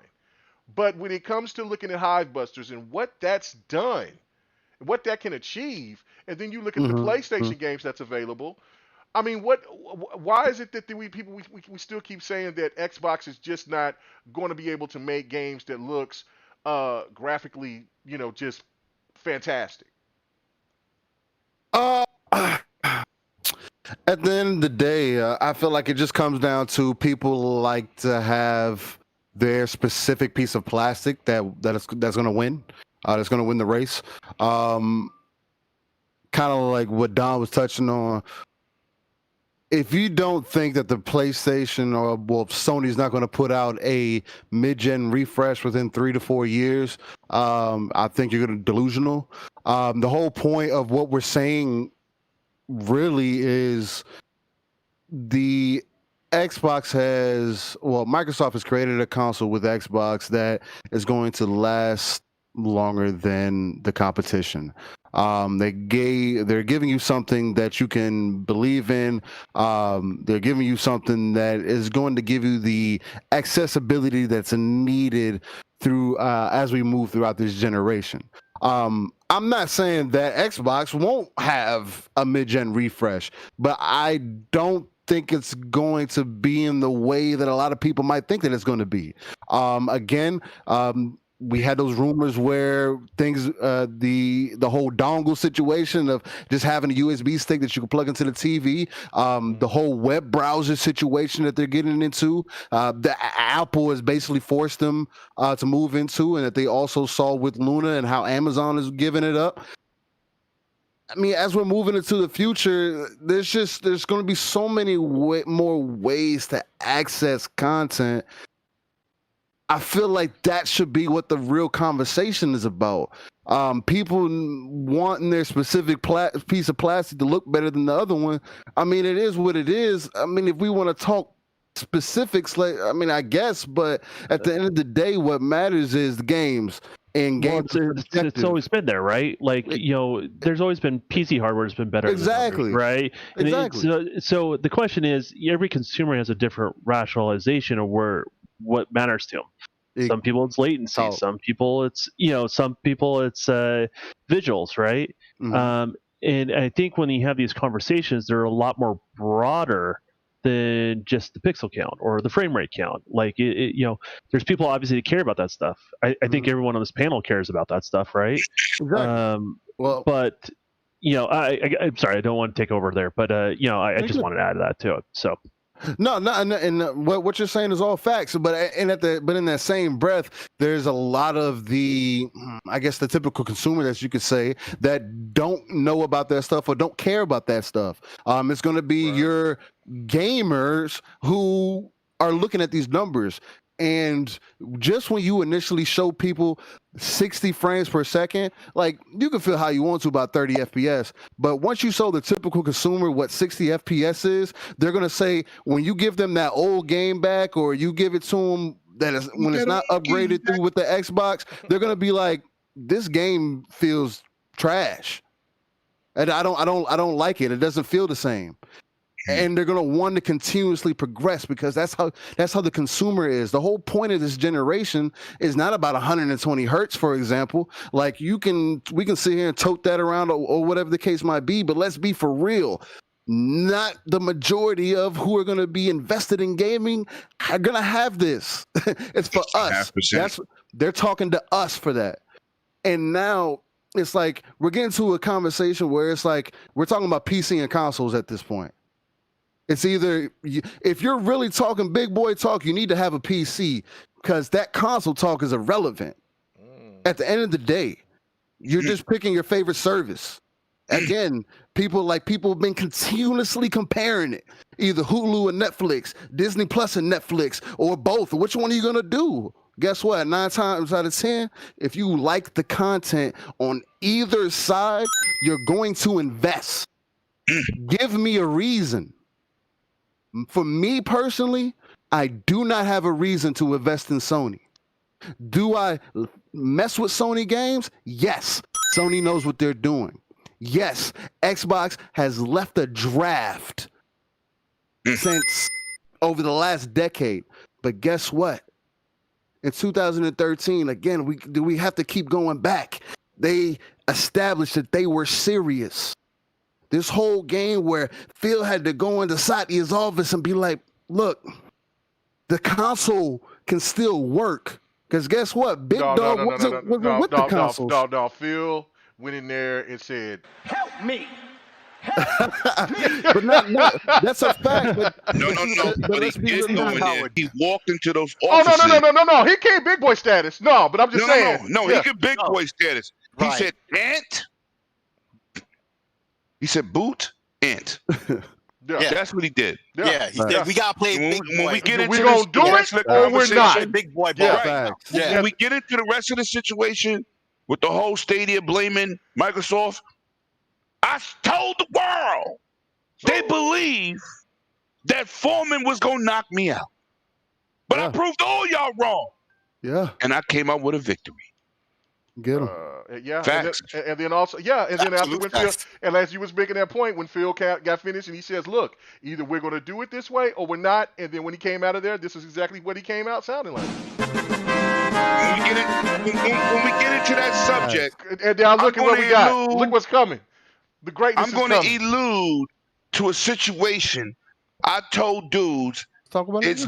it's bigger than what you saw on stage. Oh man, I can't wait to get him. I gotta Stop get to PK. PK has been real quiet. I'm sorry, Lemon. I gotta get Go to ahead, PK. go ahead. I gotta get to PK. PK been Open quick, conversation. Let's get it. ultra quiet. I'm sorry. Finish your point, Rain. It's the softer side of PK Yeah, right now. it's the softer side of PK. Yeah, so I'm just kind No, of like, no. man, I looked at let's- oh, damn, I didn't even get the PK. You know, Been extra PK, quiet. goddamn let's let this missionary. be- We not gonna do that. Well, Let's I let this know, be I a know. let's You know, let the this be switch an open police is on convo. timeout. I know. That's what he's waiting for because he's gonna own that. He's gonna own that topic. He's gonna own the Nintendo Direct. So Yeah. that's Yeah. gonna be all him. But yeah, PK, go ahead and give your thoughts about the whole RDNA 3 Yeah, get into situation, it. man. Like, what in the world is going on? Why was people believing this nonsense in the first place? And why is it to this day still people won't take accountability for their actions of going there and lying to the listeners that pays them money, that supports them? They just won't talk about it. What the hell is going on, man? Most of them, they just don't know what they're talking about. First of all, RDNA 3 starts with a 5 nanometer chip. Okay, we're on 7 nanometer right now, and that's far off. And it might not come out at 2022. It might not come out to 2023. And that's where it starts, right? We're not talking about how they're pushing the GPU limits double of what RDNA 2 is with the same wattage, same power draw as the current model. And that's the whole point of RDNA, right? Is to be able to double the performance of the previous generation using the same power draw. Well, I mean that's a big part of it, but there's more feature sets than just Yes, that. No, he can't absolutely. get Let too me deep. He can't get finish. too deep, Don. I'm saying that's these where it TCL starts. dudes. It's on the surface. Don, No, I know- PK, you're good. You're good. Just you keep have to going. No, he's trust I know what I'm 100% correct, talking about. But Don, you're right too. But you can't go too deep. I'm just saying it starts there. So how can you say something exists when it doesn't, and they're still in R&D? They're still in testing. You can't ask for something when they're not even finished bringing out the feature sets for the current generation. Awesome. You can't. We don't even have Microsoft's direct storage in Windows yet. We don't have the DLSS feature for the AMD GPUs, let alone the consoles yet. We don't have these things available. Not saying that, but my point is they haven't matured their current generation. How can you really think that they're going to give you something that they can't make themselves? You have never heard AMD talk about they partnered with Sony doing anything. They only got on stage and said, we partnered with Microsoft to develop this, quote unquote, whatever Lisa Sue said. She said a lot, but she did not mention Sony one time. Stop it. You Hold on. stop it. It's like you getting chopped up with the blades from Olympus right now. You can't do He- this to the he can't do just- this to the He's haters. cracking that whip, Mm. man. Lord have ask? mercy. How can you ask for an architecture? How can you assume? But I mean, help me understand. How can you assume? Because obviously they don't know what they're talking about. But how can you assume architecture exists when they never partnered to work to create that architecture? Oh. When the parent company that's supplying you the hardware don't have it to show or demo. We just had CES. They didn't demo any of that stuff. They talking about their GPUs being in laptops.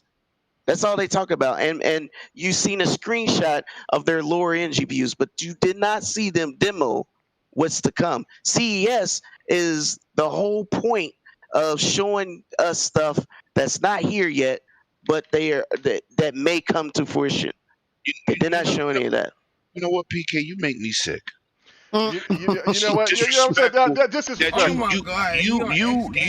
You talk blasphemy because I could have sworn that Sony was going to take over the world. Microwaves, cars controls, consoles, and Scud missiles with the cell processor. So let me be clear. PlayStation does have a lot of the architecture in their system, so they will be able to adopt a lot of these techniques, these updates down the line, but they don't have the hardware to support a lot of it in-house, so they will need to rebuild. They will need a new system that will be able to support these features, because they can't trick people with fake HDR like they did with the PlayStation. That won't work this time. Everybody figured it out day one. Yeah. I figured it out too, and I was like, wait a minute. Oh, what? I was like, I remember KMEGA. I my remember TV, we was live. my TV was like, we was talking, nah, bro. And I said, dude, 1.4 can't do it, bro. Sorry. My TV, I took out the jack. I took out because with the older Samsungs, or with a Q90R, you only get the one problem with Samsung televisions that they only give you one jack. One slot. Yeah, right. Thank God that the new TVs is coming out. They're gonna have all four, so that's great. Finally, but yeah, so I took that out and I put in the PS4, and my TV was like, this isn't, no, and it turned, box is not green. Yeah, and it turned on the auto HDR thing. Like I understand what you're trying to do, but this thing can't do that. And I'm like, wait a minute, hold on, there's something wrong. And so I plugged in the Xbox, the Xbox One X, and then everything was right. So I was like, so there's a difference. Yeah. So and shout out to Big Kahuna. I explained this to him. He said, I thought you preferred the PlayStation 5. I said, no, I didn't say that. What I said was, they're finally up to speed with giving you the stats of what it actually can do instead of lying. Last generation, I'm still feel jerk for the Pro. He was like, but you didn't say that. I said, well, I said it, but not in so many words. You asked me a question. I said, Kahuna, I'm an Xbox guy that has a PlayStation, that has a Switch. I said, but if you're going to lie to somebody that could take advantage of every feature that you tout in your system, and when you plug it up to the TV and your TV be like, your buddy, that they're frauding. Yeah. Sony been frauding for a long time. Well, the thing is, this is what I'm trying to get at is these guys don't know what they're talking about. Okay, they spitting a lot of words.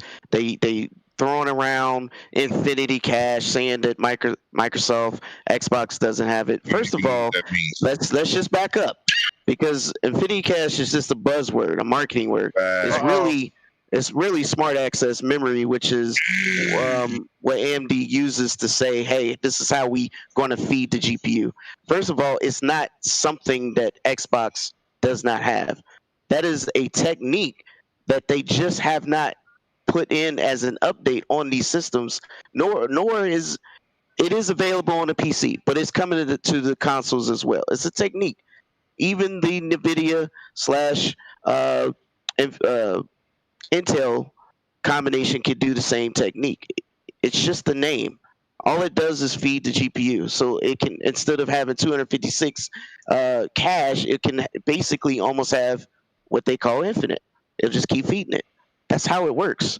Does it give you a big boost? So far, it only shows about 8%. So it's not a big ass boost, but it's more efficient, and that's the point. The point I'm making is it depends on your LODs. Will affect that. See, Yeah, once again, y'all talking tech talk, all and right. people So don't know what y'all talking about. So Yeah, all I'm saying I'm is- over here like, all I'm saying is that at the end of the day, what are we they doing? don't know what they're talking about, and they need to They don't. leave that alone, because it doesn't take nobody but a couple of Google searches to figure out that they're wrong. Okay, the technology speaks for itself. They have a PDF that outlines exactly what it does, word for word, on every part and feature part of the RDNA, and it built into the AMD architecture. I mean, when you go back and think about it, they need to be thinking about how long would this first generation PlayStation is going to last. I mean, shout out to Gamer Nexus that did a thermal test on the Series X and the PS5.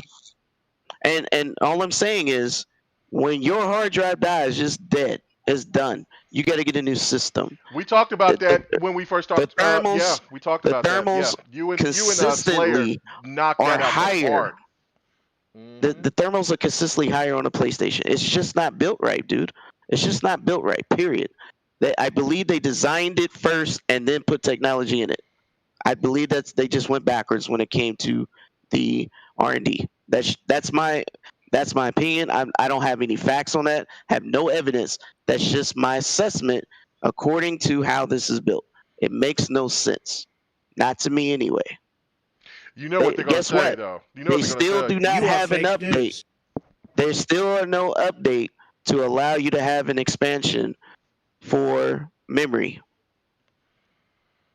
When is that coming? Mhm. Not even for a spinning hard drive just to Just- back up your stuff. Just remember, they have not mentioned it. Period. Yeah, they haven't. All right. Well, they so don't have a lot of the problem with that. They don't have a lot of control over that. That's dictated by third party. So Wait a minute, Don. They do have a lot of control over it. That's their system. They didn't have to go that route. They've been making their own proprietary memory for years. They did not have to do that. This is their decision. I understand that, but because of decisions they made, they're relying on third party to catch up to in order to be compatible. So until third party gets caught up, you're stuck with the standard hard drive that's in the console. That's the truth. In regards to that, yeah, you're right. They made some choices. Yeah. So because of their choices and their design choice, ultimately, they have a very insufficient system, and they will need to bring out new hardware. Yeah, I mean, this is what cracks me up about this whole thing. And Slayer, I'm going to let you go ahead and finish it off, and then we'll get to the Nintendo thing, and then my last little topic, and then we'll get out of here. I understand. Listen, this to me, and I think I said this before the consoles came out. That this reminds me so much of it's just the reverse between the Xbox One and the PlayStation 4. This just is the same thing. At that time, PlayStation they didn't have the game lineup to start off the generation, but then they came roaring. But they had that slight edge over Xbox. This is the same thing, but it's just reversed. PlayStation, they had the better lineup coming into the generation. Xbox lineup is getting ready to come. But PlayStation has, they have the prettier looking games in some cases to some people's eyes, overall. But their console is just not up to snuff, and Xbox is now starting to, now since the technology is starting to come in, and they gave that information to everybody and was saying, look, this is going to take a little bit, but once we start rolling, it's going to really start rolling, and you're going to see there is no comparison between the PlayStation 5 and the Xbox One X, and so we're starting to see that, and it's the power gap. Now it's about something completely different with the stands out there now. It's like, I mean, we're exactly going through the same exact thing if you really think about it. The exact thing from the beginning of the last gen. and the whole thing is just completely flipped. That's why I'm saying, like, it just doesn't make any sense to me in the world why when somebody just comes out and just give you just absolutely crazy misinformation that people still listen to that. I just don't know. Yeah. But go ahead, man. I'm gonna use that as a jumping off point to what I wanted to say. So like we could okay, you know what? Since you first heard my voice on these airwaves, on these YouTube airwaves, that was the same day, that Sony did his presentation of the PlayStation 5's specs. We've known since then what it was. Right. None of this is new to us. This is just confirmation of stuff we've known for about a year now. Okay? This is nothing new. Now, to your original question of where is this coming from with the lie and the misinformation, and it's funny too, I was just thinking about a week ago, like, why hasn't anybody done an X-ray shot of the SoCs so you can see what's in there, to dead this once and for all? I was just thinking that last week.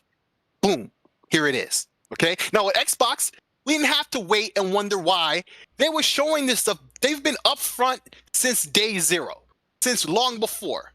Okay, just like those headsets that that got announced the other day. It was on the head of what's his name in the video for months, right in front of our face.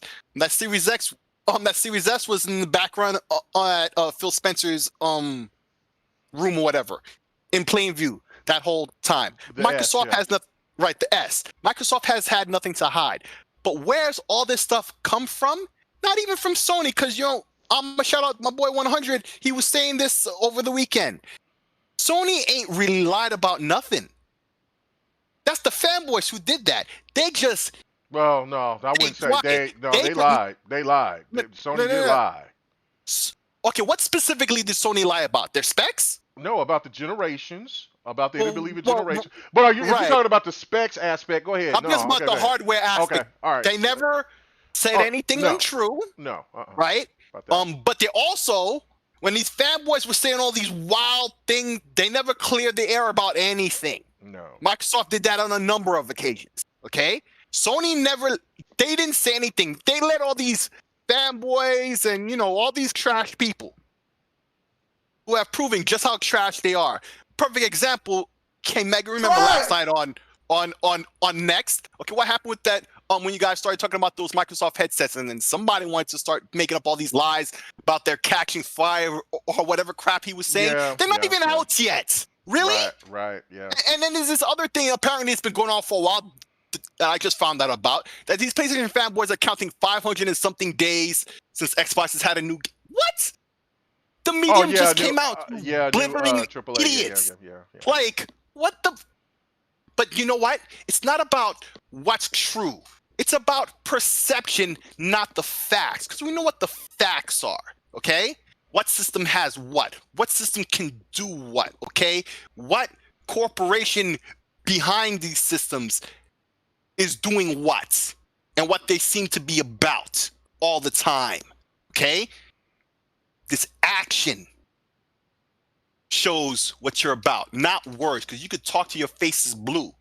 But when push comes to shove, that's when you show what you're really about, okay?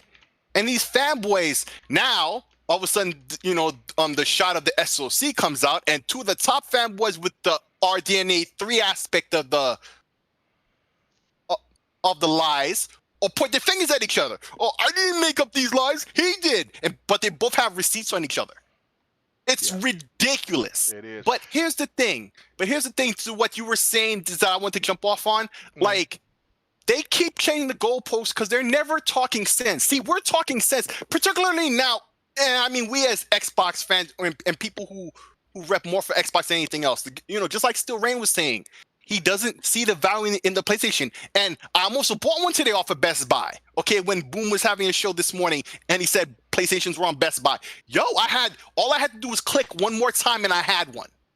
And I had that moment of pause to make me think of the same things that Steel Rain said about why he doesn't believe in PlayStation right now. It's the same things I've said on this show multiple times. And it's the same thing that PK said at the very end there. I don't trust the system the way it's built. I want to see a die shrink first before I buy one.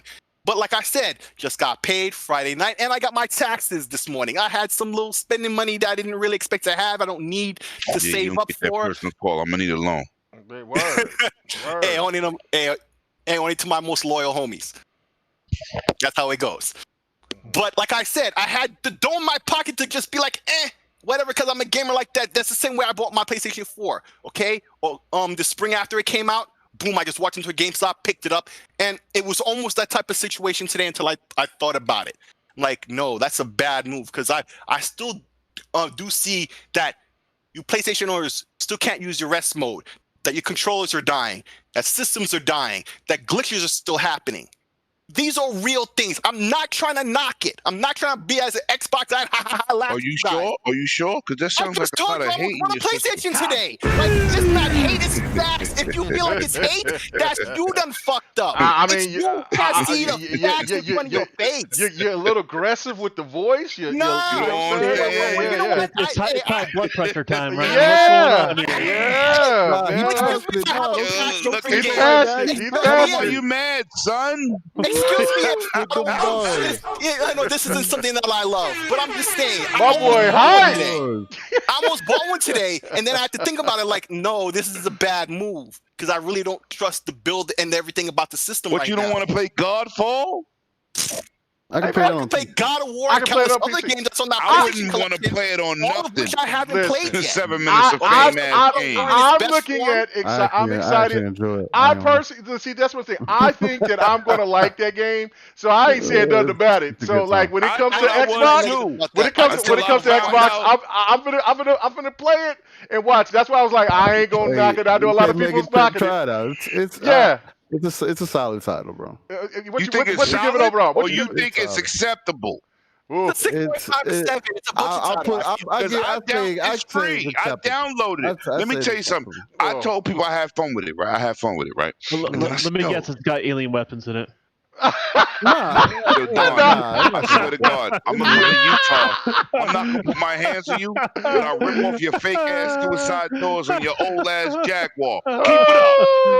Keep it up. I don't like alien weapons in Halo. Hey, Lemon said he coming over. He said, "Man, bro." This is Sparta! Oh my God. He's gonna reach the bottom of that pit. It may take 2 days to get there, but he gonna get there one way or the other. I have PS4 big guns I haven't played, so I will. Hey, and they're on my Don PlayStation gonna be collection. coming Whatever. out there on that damn on that damn yak, and this is my boy Lemon. He gonna be like, Oh boy, coming to the city. Wow. He's gonna be rolling in on one of those key wizards, taking his head out the window. oh my God! All right, come on, let's get back to it. All right, so go ahead. So Go. like the thing I wanted to say at the end there. So okay, this is the thing you were just asking about, and so about these PlayStation fanboys and what they're saying all the time, and they're always changing goalposts. Listen, it's twofold what they're doing, because we're speaking from a point of view of facts. We don't have to lie. We as Xbox fans don't have to lie about anything, right? There's no skeletons in our closet. We know what the hardware can do. We know what it is. There's been no lies. We've seen die shots, everything, X-rays. We've seen all of that. It's been out in the open for a year now. We know everything. Sony had a presentation about a year ago, this time last year. That's it. And they've shut their mouth. They haven't really said much else except right before release of the system, they finally teared it down, right? And we finally found out a couple of key points that you wish you knew before you pre-ordered, like the expansion slot wouldn't work and all these things. But back to the point I'm making, these PlayStation fanboys, they keep, not only are they changing the goalposts, but they know what you're going to say in response because they know what they're saying are lies, right? So they know what you're going to say. You see, hold on a sec. You are not covering the right points. Why is that? What happened to the power of the SSD? All lies. All bullshit. That's what it is. It's all bullshit. The SSD, listen. What SSD got power? Bro. On PC, console, cell phone. What SSD got the power to generation from loading. Bro, I'm still waiting for that apology from when you going on King Thrash podcast. All I know is and Sick Humor. Yeah, bro. Talk so bad to me. God. He called me stupid, dumb. Thrash was up in here early Because they on, I listening think. to somebody It who's was- hitting them with cannon fodder. He swore that I was the ignorantest person on the planet because God. and I kept If he was asking an him. Asian platform. I said, bro, I'm just gonna ask. So you telling me that the SSDs is more powerful? Is what's gonna make the PlayStation 5 more powerful? And he said yes. I made him You know what? answering that like 4 or 5 You need times. to send me a clip. Send me a clip of that bro. video. We erased that episode to cover the And track. when me and my boy Sick do that podcast, so I can highlight the idiocy. Oh So- my so god. basically- Those non-tech dudes talking about the power of an SSD, which Bro. only transfers memory. Right, so you I get said, the you know, and I was like, You get he's past like, the you're load just times, stupid. you got power. You're just so But when you ignorant. I look said, at, yeah, but when you They're look at not all even winning the, that battle. yeah, but they're not exactly my point. They're not even winning that battle. The system, They're not even winning that battle. doesn't boot up faster. It doesn't I load said, games wow. fast. Anytime they win in Oh my any kind of God. comparison when it comes to loading, it's by the smallest amount, which is usually within the margin of error almost. Like But the hold on. SSD that's supposed to be You got twice as dudes on fast Twitter, doesn't even as They fast. said, yo, we got 1 millisecond faster than you. 1 millisecond? Second, You You can't don't even even notice see. that. You can't even see that. bro, when I heard them saying that, I was Digital like, Foundry is poison because it's like dead. it's like. I said, just go. And I'm not mad at Digital Foundry. I'm mad at the people who try to interpret what Digital Foundry means. It's like a religion. Digital Foundry is their religion. That's Bro. that's their Bible. Yeah, That's but what they see, live by. but the halftime loyalists, because Digital Foundry, they do this on purpose. They're not going to just constantly Yes. berate Xbox. They know that they Yes. got hundreds of thousands of I'm not Xbox gonna the say point players. that that. I've been trying to I'm make, not but gonna everybody's say been that. speaking. Okay, so let me just make the point I'm trying to make. See, I'm all not gonna these disagree. aspects man. I Yeah. ain't gonna are Come all on, so we can get on to the combined, next topic. and it's like a narrative that these PlayStation fans have, and they're saying it to people who don't know any better. And even when they say something, and then somebody says, "No, that's not true. Here are the real facts," because it's like a monkey who's throwing his shit at a wall. Eventually, something is gonna stick, and that's what's happening. People who don't know better, one way or another, are hearing this stuff repeated over and over and over, so they think it must be true about the Facts. PlayStation. That's what they've always done. They just ignore the facts and just lie over and over and over. But now they can't support lie about this, anything and now they're that's pointing at each other. so-called positive for their narrative to keep the console war going, which technically really doesn't exist. No, But it's like a fabricated war. Yeah, Mhm. it that's is. why- And and that's that's the why they thing keep changing goalposts all the time. And we're about to move on, but I got to make this point. You Is have that to. You're absolutely right. Is that I've said this before. I made a video 3-4 years back. It was an older video. It was like, you don't want, and I can't remember the title of it, but basically what I was saying, that the people who have the loudest voices are going to eventually be the people who are going to set the Represent narrative. the community. Right, that's going to represent, and you don't want that to happen, because, and that Right. doesn't matter if you're an Yeah, Xbox the winner gets to fan. write history. Right, yeah, right. You don't want that. You don't want a Xbox stand. You don't want a PlayStation stand. You don't want a Facts. PC stand.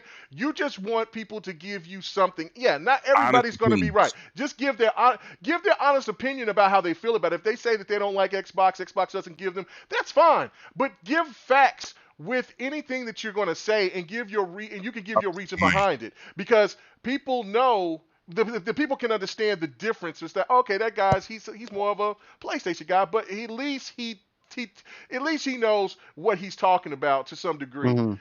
This stuff out here now, it's just people just going out with random stuff. Like last night on Next Podcast, dude sit there and came out and said that the headsets was catching on fire. I guarantee you, the week before that headset comes, that there was somebody that was in the chat that was saying, I know who it was. I just want to. yeah, name that. we're not You know it. who. Yeah, we're not going to acknowledge. But that's the point. That's the point. It doesn't matter. But no, Don, that's that's where the problem lies. If you get exactly my point. It doesn't they matter are irrelevant, what they're saying. but hold on. But this is my point though. They are relevant. But when you have enough of the who's being louder and louder and louder, and then you got the people that's like, man, I'm just gonna block and move away. I'm just gonna block and move away, and then you got other people that's just there, and the people who gives them information, the misinformation, they're the ones that get looked at as though they're the ones that's telling the truth. And then that's what I'm saying, that's the most toxic and wrong part about what's going on in the gaming space. Blocking and ignoring it doesn't help because it just makes for segments, and they're not hearing the lies to say the truth against, like they're just ignoring it, and ignoring it won't make problems go away. It just doesn't work like that. Yeah, that's my whole point on that. But okay, go ahead, Don. I think time just fixes that on its own, man. I hope it does. It really does, because if you put actual truth out there, like as a gamer, and the other person, people don't like to be lied to. Like that's the harsh reality, right? And eventually, when they catch to what their game is, eventually they're just going to be like, why am I listening to you? Right? I mean, we've seen this happen in the game community, right? You have a lot more faith in people than I. No, well, I mean, we've seen it. I don't believe that, because I don't want to blow nobody up, so I'm not going to say names. But a lot of people want to hear what they want to hear, and they don't want to hear the truth. Exactly, because they support a platform. That's if you fine. need me to name drop, I'll do it. Just say it. No, we don't need to do that. But I'm just saying. Hey, listen, I want to wait dragons, KMEGA. I don't care about these dudes that be lying to the people. I just ask my boy Don if he want me to tell the truth. I won't say the truth until I'm asked. Because KMEGA, we have these conversations behind the scenes. A lot of these dudes that have more subscribers than us get followed by people who need to hear what they want to hear. They don't want to hear the truth. Well, they want to live in a fantasy world. Exactly. Yeah, but see, I'm not worried. But I'm not worried about how many people watches my show or your videos. I mean, at the end of the day, that will come in time of how it will be played out. Like, I mean, that's like people will get people. So why are you worried about these people? Because listen. Well, no, because it's overall. But if they want that particular reinforcement, and if they want to believe something that's not truth, let them believe something that's not true. Yeah. You eventually will get your audience. I mean, what type of audience do you guys want? Do you guys want an audience of people that want to be informed and be knowledgeable, or do you want people to have pat each other on the back? And the reality is, if you walk tall, people will recognize that. Like, just do your thing, man. I just don't. Right. I don't really think a lot of these, it's okay to have the conversations, but I think the whole opposition to all these conversations is just a little weird. Like you don't have to do it. Right. That's why we grow slower than the dudes that give people what they want to hear. Hey, you're talking to somebody that doesn't even got 200 followers on his YouTube. No, I got you. It's not even a big deal, man. That's what I'm talking about. You, KMEGA, as content creators, we understand it. I'm always willing to throw somebody's name under the bus because, dudes with 60,000 people, I'd be like, but you're a lie. The dude is lying to you, and he's why do I care? But that's the whole point. Why do I care, though? But I don't care about that. I understand your point of it because you haven't been into it as long as I have. I've seen. Listen, this is the thing that like there's podcasts that I thought that would never, or there's podcasts and there's content creators that I thought that never would go away, and next thing you know, they poof. They're not the same as they used to be, or they're just it goes in cycles. I remember when back in the days from and Rain knows this, Rain G4 that's in the chat. I know that when I'm back in the B Shadow days, like and Miss K days, you know what I'm saying? That was a whole different era back then. And then what happened? Yeah, you look at that, you look at how and then like how it's so disgusting to them. And the people that were really big and large and that was growing, real people, right, that was just giving out just gaming content and whatever, and then it evolved into something else. And then those people decided to leave, or they didn't want to get into the cesspool of it, and they were just like no. And then there was others that changed their stripes, that completely just evolved. I'm PlayStation now. I was Xbox all my life. PlayStation's winning, and they evolved. But again. Over time, it's just like what Don. I agree with Don was saying on that. Is that it'll all catch itself up, and if you know what I'm saying, and then people will see if they still stay and continue to listen to everybody that they listen to, who did it for the love and who did it for try to do it for fame or clicks. And that's what that's the bottom line. All right, so let's get to it. Nintendo, let's talk about it. All right, so PK, I'm going straight to you. PK is the only one that's going to talk. I will say one thing about it, but I'm gonna let PK just go ahead and just have his. This is all you, PK. Go right ahead and let us know what you thought about the Nintendo Direct. You know what I'm saying? What's up, bro? It sucked. It sucked. It sucked. Stop it. Shortest segment on GRG. Shout out. Stop. What did you? PK. I think it was. Oh, okay. All right. I was waiting for it. He had to. Yeah. Okay. I think it was just kind of disappointing after 508 days since their last direct. Count the days. Did you count the days? No, I didn't count them. Everybody did. Let's not front. Yeah. My boy feel betrayed. Betrayal. Okay, go ahead. Go ahead. He had that day counter out. Get up, day counter. They have they shown quite a few new games. I mean, the only ones the biggest. I mean, the best thing is always the Smash reveal. It's usually always the best thing. Monster Hunter Rise is great. Splatoon 3 is not to next year, but it kind of makes me think that if they're bringing it out next year, I'm not saying that they're not going to come out with new hardware, but they're not alluding to it either. So it might be a couple years off before new hardware rather than just one. And a lot of remakes and a lot of re-releases. I mean, not to say I'm happy for Secret of Mana, but a lot of people don't know what that is. Most people are just gonna breeze past most of this stuff. I mean, Apex, Fall Guys coming to Xbox 2. I've seen Sick go crazy because he was upset about the Ninja Gaiden, but it's multi-plat. Yeah. They pulled the Sony on that one. They pulled the Sony on that one. So is Fall Guys, right? That's also coming. But I'm just saying there's no Metroid 4. That was just shown years ago. And all we was shown was a title, and that was it. But we get a somewhat HD version of Skyward Sword. And what I mean is they didn't even change none of the textures. It's basically an emulated version. And that's kind of sad. Now, I mean, I'd be happy for people who never experienced it, but I mean, let's get real. Most of the games are either ports or remakes. Hardly are there new games yet. People boast about it sells well. Well, yeah, somebody might buy a Switch. Doesn't mean they're buying a lot of games on it either. Most of them are just remakes or a lot of Japanese porn, I would say. Whoa! So as a strong Nintendo fan, are you disappointed? Absolutely. Again, this is February. Yes, it's Black History Month, but this is also the 25th anniversary. This is also the 25th anniversary of Pokemon. Basically, Pokemon's birthday. There was no Pokemon news, and this is the time that you want to get people hype for whatever your new Pokemon project are going to be. Yes, I'm already disappointed in Game Freak being a developer, but a lot of people are. But we're still interested. We're still fans. We want to see, and because we're hopeful that they're going to make a comeback. Though it's highly unlikely, we're still hopeful. But this is Pokemon's birthday, and there's nothing being done. It's almost like it's an afterthought. This is one of their largest franchise, and there's no love. This is why everyone tuned in, right?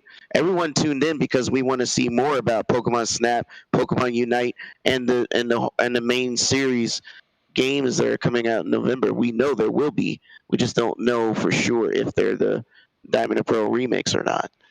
Only thing I'm still thinking about what you said about, you said Japanese porn.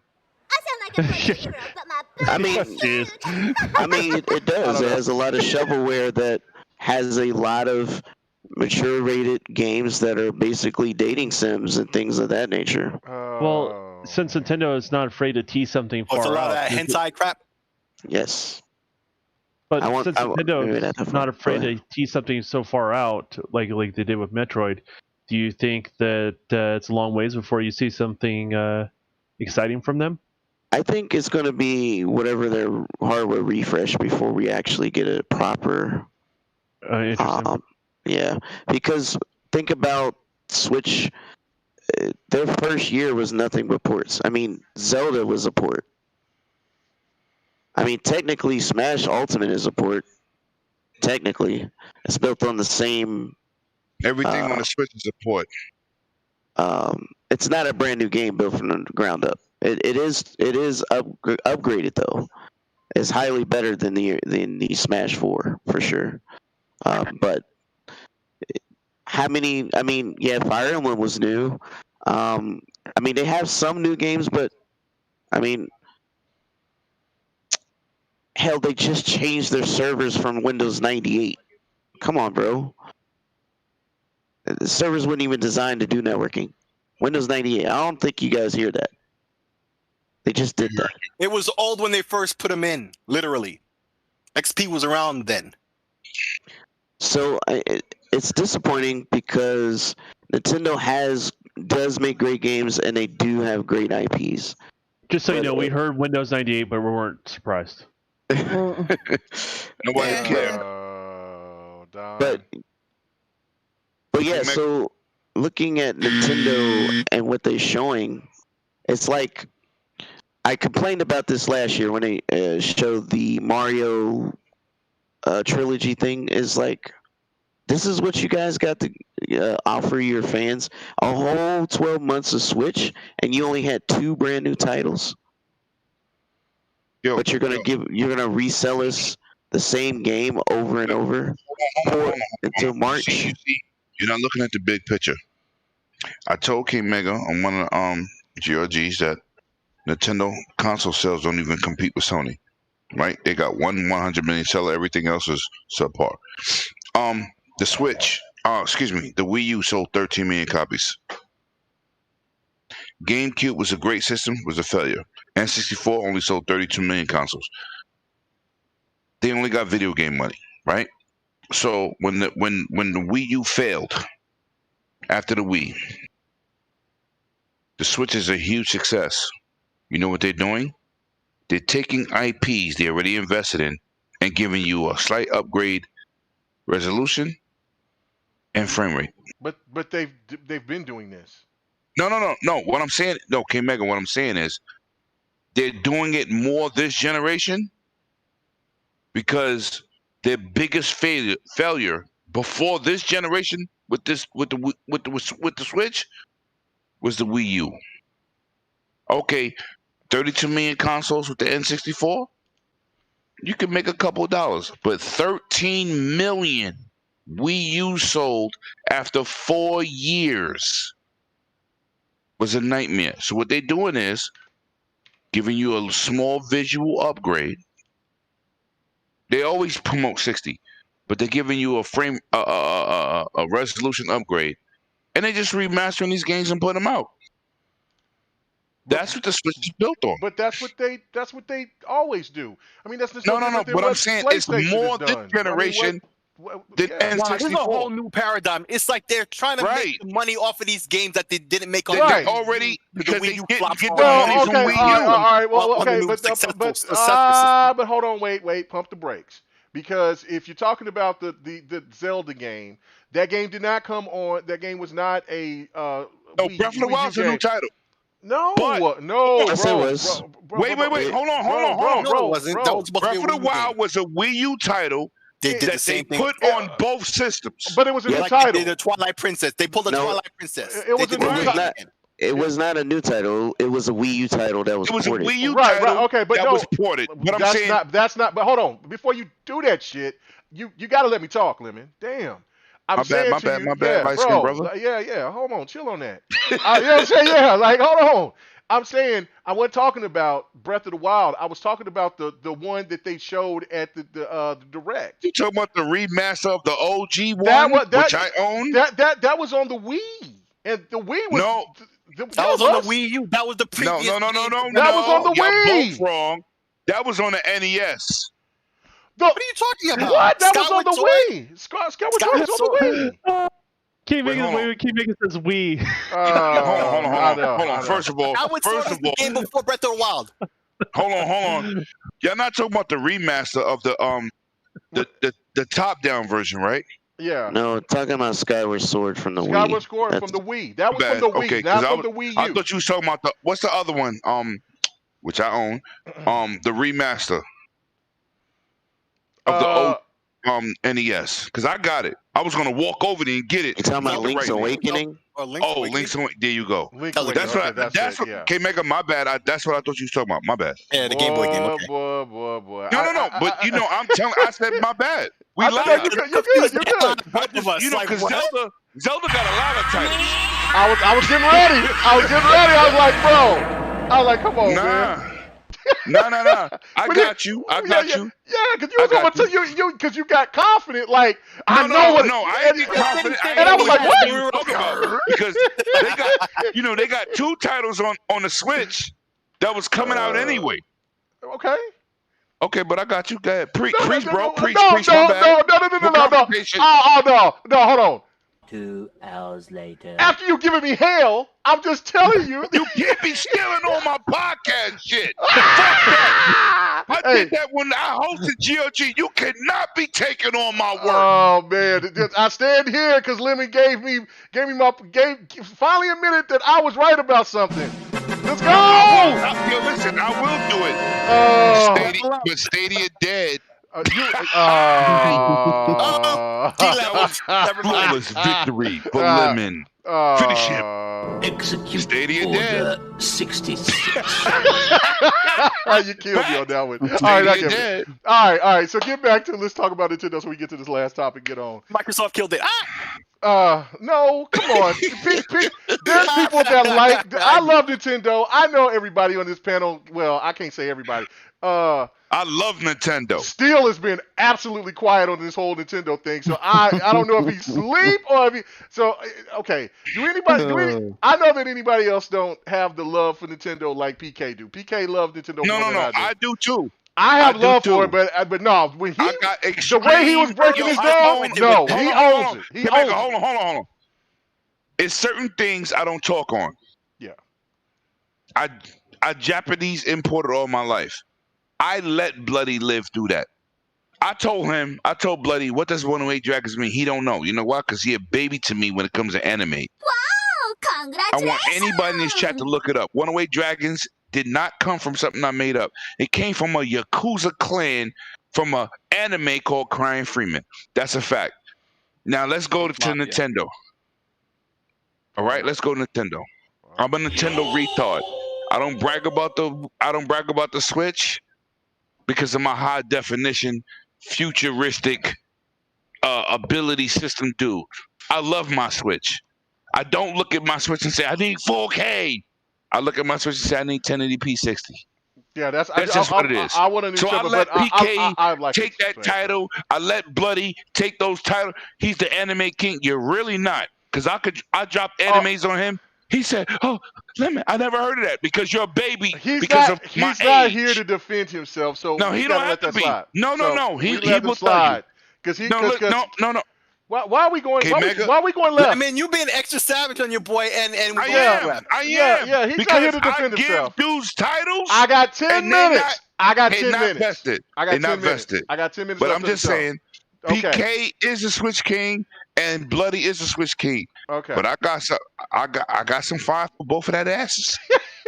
Okay, PK, you got anything else you want to address with the whole Nintendo thing before we move to the last topic?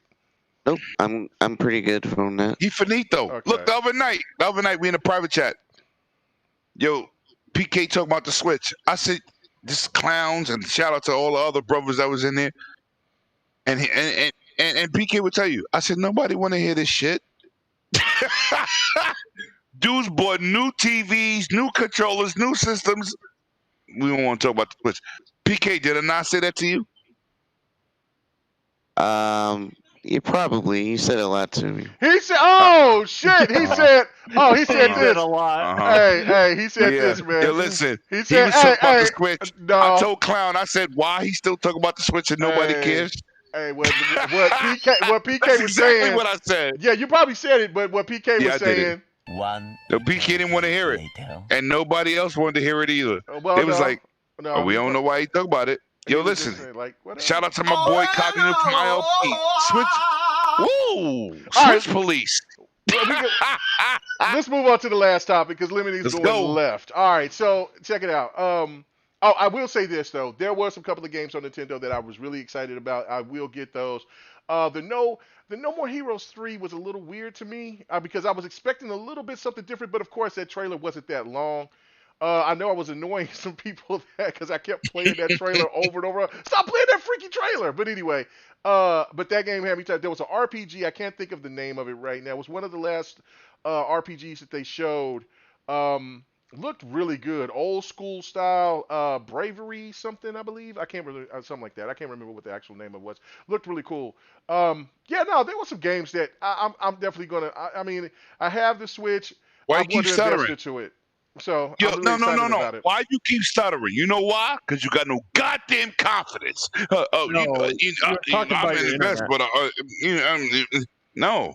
Lemon, that's your internet, man. Yeah, I was stuttering. I wasn't stuttering that time. I know I stutter. Clear, man. Yeah. No, but anyway. no, Don. I paid top dollar. We not gonna do that either. Yeah, man, you better ask for a refund. Oh shit. You know what, Don? Oh. I'm gonna wave the white flag because you need to go into your white corner. Anyway. Oh my goodness. Really? Come on. Nah, Don is my guy. Y'all know Don is my guy. Don't do that. But You know my house is nothing but white marble. That's all he's saying. Oh shit. Hey, listen, I just finished watching Judas. I might be a little bit biased. Oh my god. Oh no. So anyway, all right. So last Don topic. is my man. All right. So let's get to the last topic. Let's go. Square Enix. There's been a lot of confusion going on here, and I keep seeing people on the internet. You know, I mean, they're talking. Okay, Final Fantasy 16, of course, it's a PlayStation exclusive, PlayStation 5 Pretty exclusive much. for right now. Matter of fact, there was some news that came out yesterday that when people was bringing it up about the PC, Square Enix, they got pressed, and Square Enix had to fall back and say, well, we can't say anything at this time. So it's not only going to be just on PlayStation 5. We know that it's going to come to PC. Now the question comes to about, which I don't really get, but the question is resurfacing again about Final Fantasy VII Remake and also Final Fantasy VII 14. Now, Bloody was going in the DMs yesterday or the day before, and the day whatever. before. Yeah, just going in.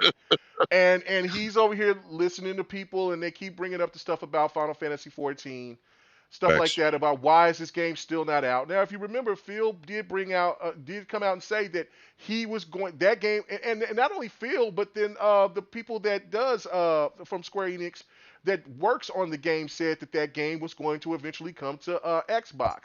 They just never gave a date or indication of when it was going to come. Final Fantasy VII Remake has already kind of been put in the dust, but because of the relationship, it's supposed to be April. Yeah. And it's not even. It's still February, so I mean, it's So right. but that's when the year released. So again, people are already jumping the gun. This reminds me so much of Hellblade and Nier Automata. It reminds me of the same. And PUBG. And PUBG. Remember, Xbox did the reverse. Right. No, you're right.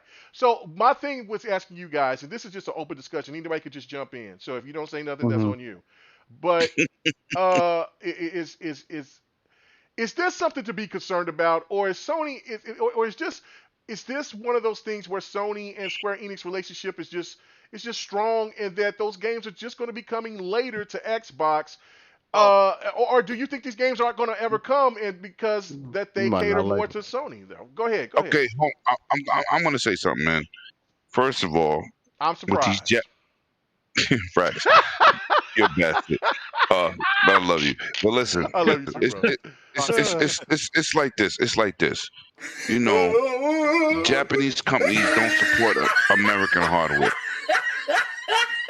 I hit the wrong one. That's a little long. I was just a little. Oh, I was like, Yeah, no. who's laughing? They don't sound like It's so nobody on hard, the panel. I was like, stuck for a minute, like, what? Oh, go Like, ahead. no, Go but ahead. no.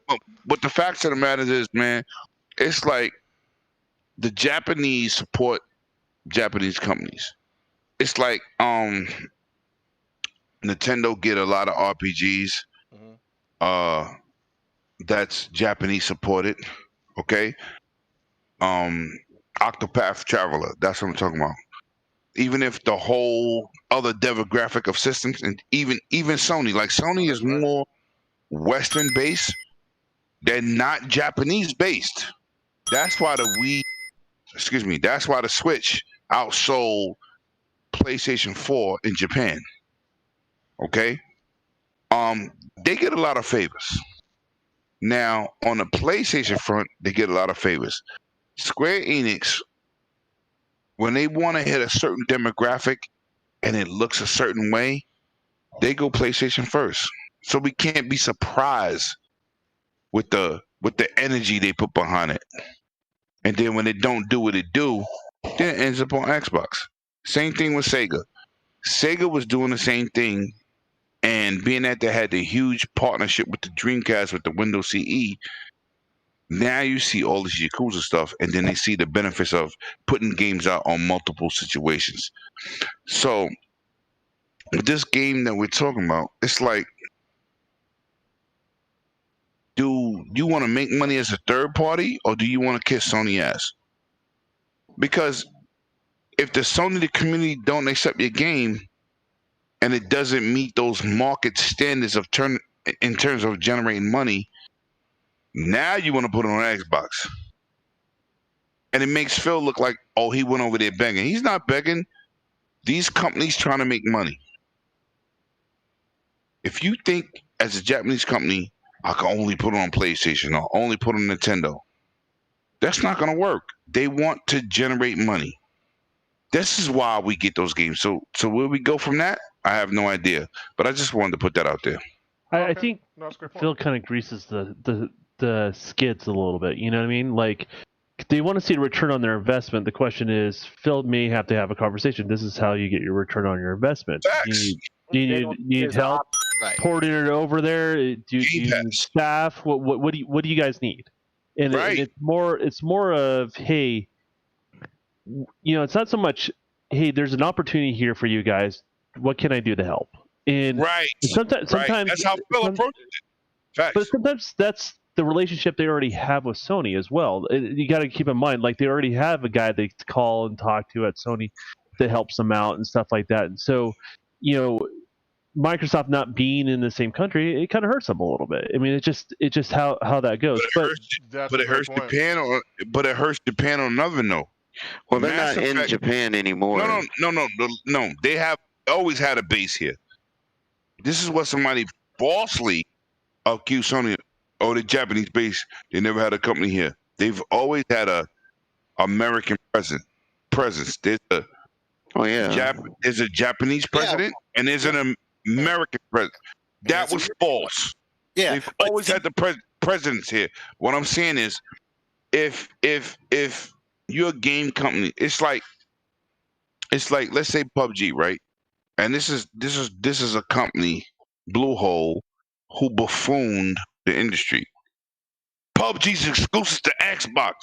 We have no plan on bringing it to another platform. Okay. And then hold on, let me finish. When it was asked specific questions, now they doing a running man, right? So I said, somebody started doing a running man. There's something outside the box. PUBG is on PlayStation platform now, right? And this is what kills me about third party. Just be like, yo, we're looking at that at the later date. And game over. But don't say, oh, no, it's an exclusive. There's probably money involved to where they have to. No, facts, they don't say that. I mean, so that's one thing. This is something that the idiots with this fake-ass war promote. The Xbox was like, yeah, you'll never get PUBG. Ah! I was like, you shouldn't have confidence in a company you never heard of in your life. Yakuza Like a Dragon's not on PlayStation yet, but it will be, right? No, it will in March. Yeah. So my point is, you they had can't- Xbox dudes but it going wasn't ham. Japan, though, wasn't it? this is what I'm going to say. Yeah, go ahead. Okay. And I've talked to a lot of insiders on this subject. They can't speak on it because of the deal they made with Sony. Right. Until March 3rd. Which game? You talking Not about? April. You I'm talking about Final Fantasy VII. Oh yeah. Okay. And Yakuza Like a Dragon. See, the deals they make with Microsoft is a little different than the ones they make with Sony. And that's what I'm saying. Sony and Square had a relationship. Can you at least explain that aspect of it without giving anything away? Well, it's like an NDA, right? You just can't talk about it, until the expiration of that contract, which is March 3rd. Not April, March. So until that day, they can't really speak on it, and that's just what it is. So you know what? That's the BS of the business. I mean, you got hold on, PK. You got dudes who try to keep the war going and use cannon fodder, right? It's like Fall Guys. Well, we knew Fall Guys. Well, I guess I knew Fall Guys was coming. We didn't. We assumed. No, I mean, nothing was official. But I mean, there's some things that you could just know. I would just say this. Assumption. That's not a confirmation. The same conversation I had about the FF7 is the same answer I got when it came to Fall Guys. Until that contract ends, we can't talk about it. Right. Right. And that is just what it is. In terms of Final Fantasy 14 at very least, because I played the game before it became Realm Reborn, not 11. Lemon, different game. But I read this whole interview with the guy, and basically, at least in terms with 14, the RPG, the online RPG, was that they have a lot on their plate right now. After which they could examine bringing 14 to Xbox like they planned. So what's on their plate? Well, Final Fantasy 14 has new expansion packs that come out all the time. I think they just about to or have just dropped one. They have to be working on a PS5 version. They have other things, other commitments, other contracts that they have to handle first, and including the new the Xbox version of Final Fantasy VII that they can't even speak about because of the NDAs. So yeah, Sony is just strict. That's right. Yeah, Sony is strict. But all this confusion about what's going on is number one. Nintendo's also that way. You're right. Nintendo's the same way. Yeah. Number one, I mean, think about it, and I'm sorry for interrupting. I just want to point out, we did not know Monster Hunter Rise was a timed exclusive. That's a fact. That's 100% a fact. Not until later on. Yep. So Nintendo's also that way, and that doesn't mean that it's going to come to Xbox or PlayStation. That just means that's when the time exclusivity ends. So my thing is, they reserve the rights for exclusivity at a certain point in time, and then they have the rights to release on whatever product at a certain time. Right. And there's also, just to add to it, there are also sometimes contracts when there's these exclusivity deals, temporary. Sometimes they're not even allowed to work on other hardware until a certain point in time. Sometimes it's usually after all the updates have been done, or the major updates have been done. And they can work on. They can't talk about it still, but they can now have staff designated to that. Because sometimes these contracts say you have to have a certain amount of your staff working only on this project for, this period of time. And so there's so much to like NDAs and exclusivity deals, and there's a lot of stuff behind the scenes. And I would just say, anyone that thinks a game, unless it's actually published by the platform provider, the safe assumption is it will not be exclusive forever. Right. That would be my recommendation to gamers. Unless it's being published by Microsoft or Sony, then, and even sometimes those guys will release it down the road. But unless it's being published from those guys, I would say the first thing to assume is it's eventually going to come to your favorite platform. In the games industry anymore. Like, the 360 generation had a lot of those rules that we thought were rules that went right out the window since back then. So yeah. So because it happened one way before, I don't think it will happen this way now. Yeah, no, that's the whole point. Yeah, so man, great discussion. You know what I'm saying? I don't, you know what I'm saying? It's funny to me because I know we can continue to talk about it, but you know what I'm saying? Look, I mean, we've had plenty of times where GRG has went 3 hours plus or whatever, but I want to kind of stay on the wave of just 2 hours, 2 hours 30 minutes, you know what I'm saying? Maybe a little bit after, but we gotta wrap it up, man. Just a great discussion. I definitely I hope this helped out a lot of people. Give a sense of what to expect, because I do think personally that Final Fantasy VII Remake is definitely going to come. I just think it might not come until the end of this year, if not maybe the very beginning of 2021. You know what I'm saying? But and if it comes earlier than that, then we eaten. But regardless of that, I think it's going to probably come around maybe a month or so before Halo. I think, because I just think that it's not going to overshadow Halo at all, but on the Xbox. But I just think that they want to present that game in a big way for Xbox fans to get their hands on it. So if they have to bring it at the end of the year, or if they have to bring it at the beginning of the year, that's cool. If they do it, like I said earlier, it's fantastic. But all right. Let's go ahead and get our sign-outs. Rain! Still! Oh, yeah. Bro, man, thank you, man. Still there. Yeah, you were quiet up there. Time listening, man. Y'all was going in, and I mean, we could, again, like KMEGA was saying, we could go on for hours. I'd start putting in my opinions in there. We definitely gonna go in for another hour or two. But I mean, we was getting to it, man. I mean, hey, we 3 hours in. Again, another Friday night in the books. We're giving it to you live, raw, and uncut, man. That's what happens. You got pure energy from start to finish. You got more people in here. Y'all had, man, the Don, 108, PK, Sick, KMEGA. Again, coming with the opinions, coming with the facts. Just out here trying to kick it with y'all, let y'all know what's really going on, man. That's what it's about. Put the soul back in the game, and I feel like that's what we're doing over here. So, but anyway, man, as we get out of here, I still reign. The T is a 7.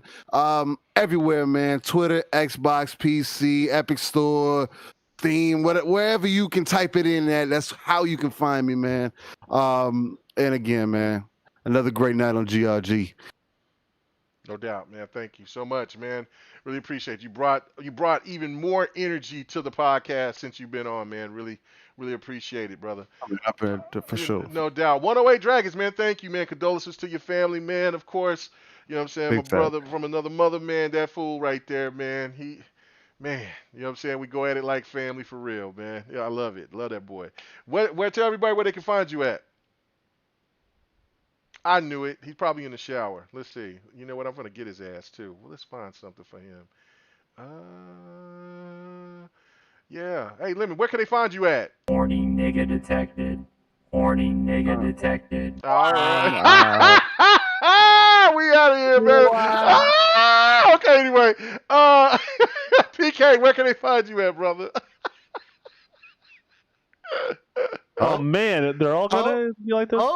PK's gonna come here. He's already got his mic off. Yeah. There you go. So you can find me here every Friday on GRG. You can find me on my channel at PK Entertainment and at Twitter at PKX Live. Nice. All right, excellent. What's going on? When you gonna drop some more videos, man? You gonna get back to doing that? Yep, I'll be doing it soon. Just trying to relaunch with some new content, new intros, trying to refresh. All right, excellent. Okay, all right, and then Six Slayer. Wow, hey, man. Do you remember my name?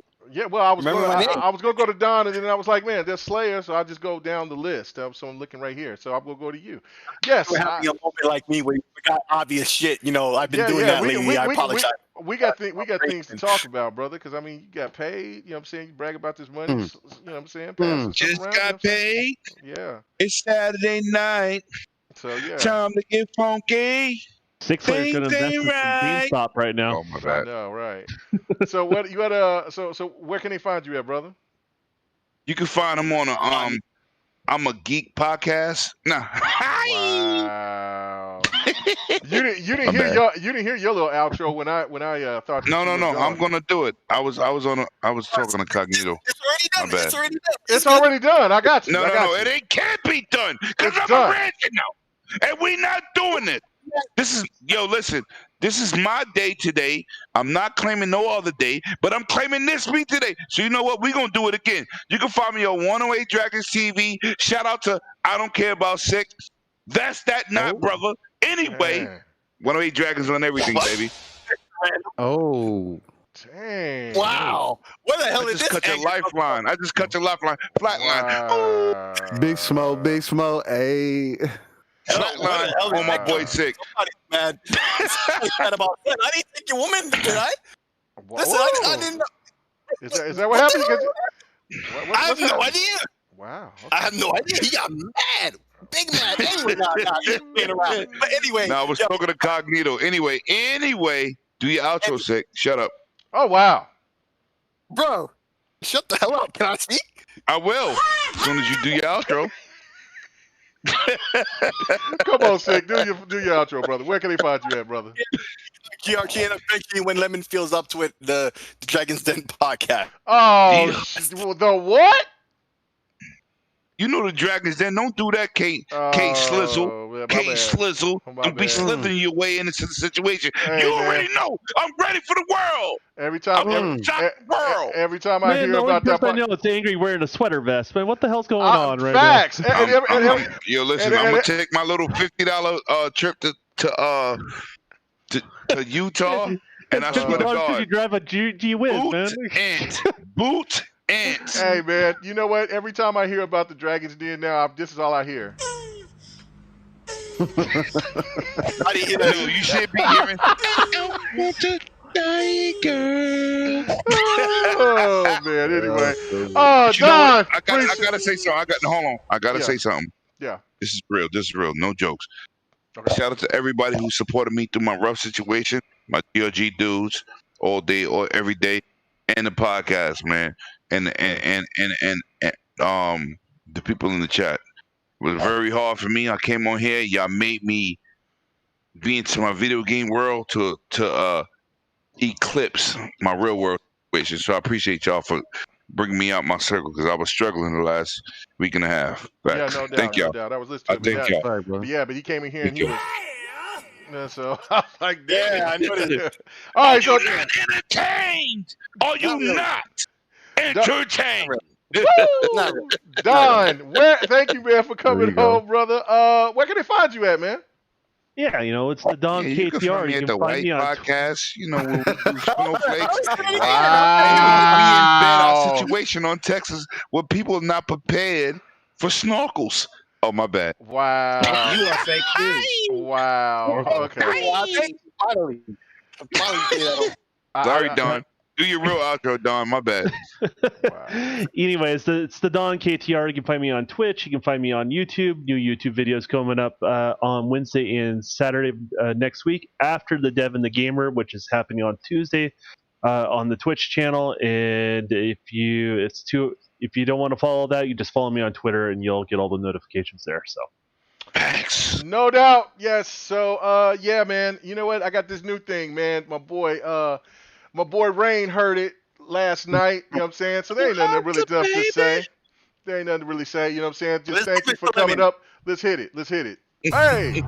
Welcome to the GRG podcast, the place for all your gaming news, plus hot topics of the week.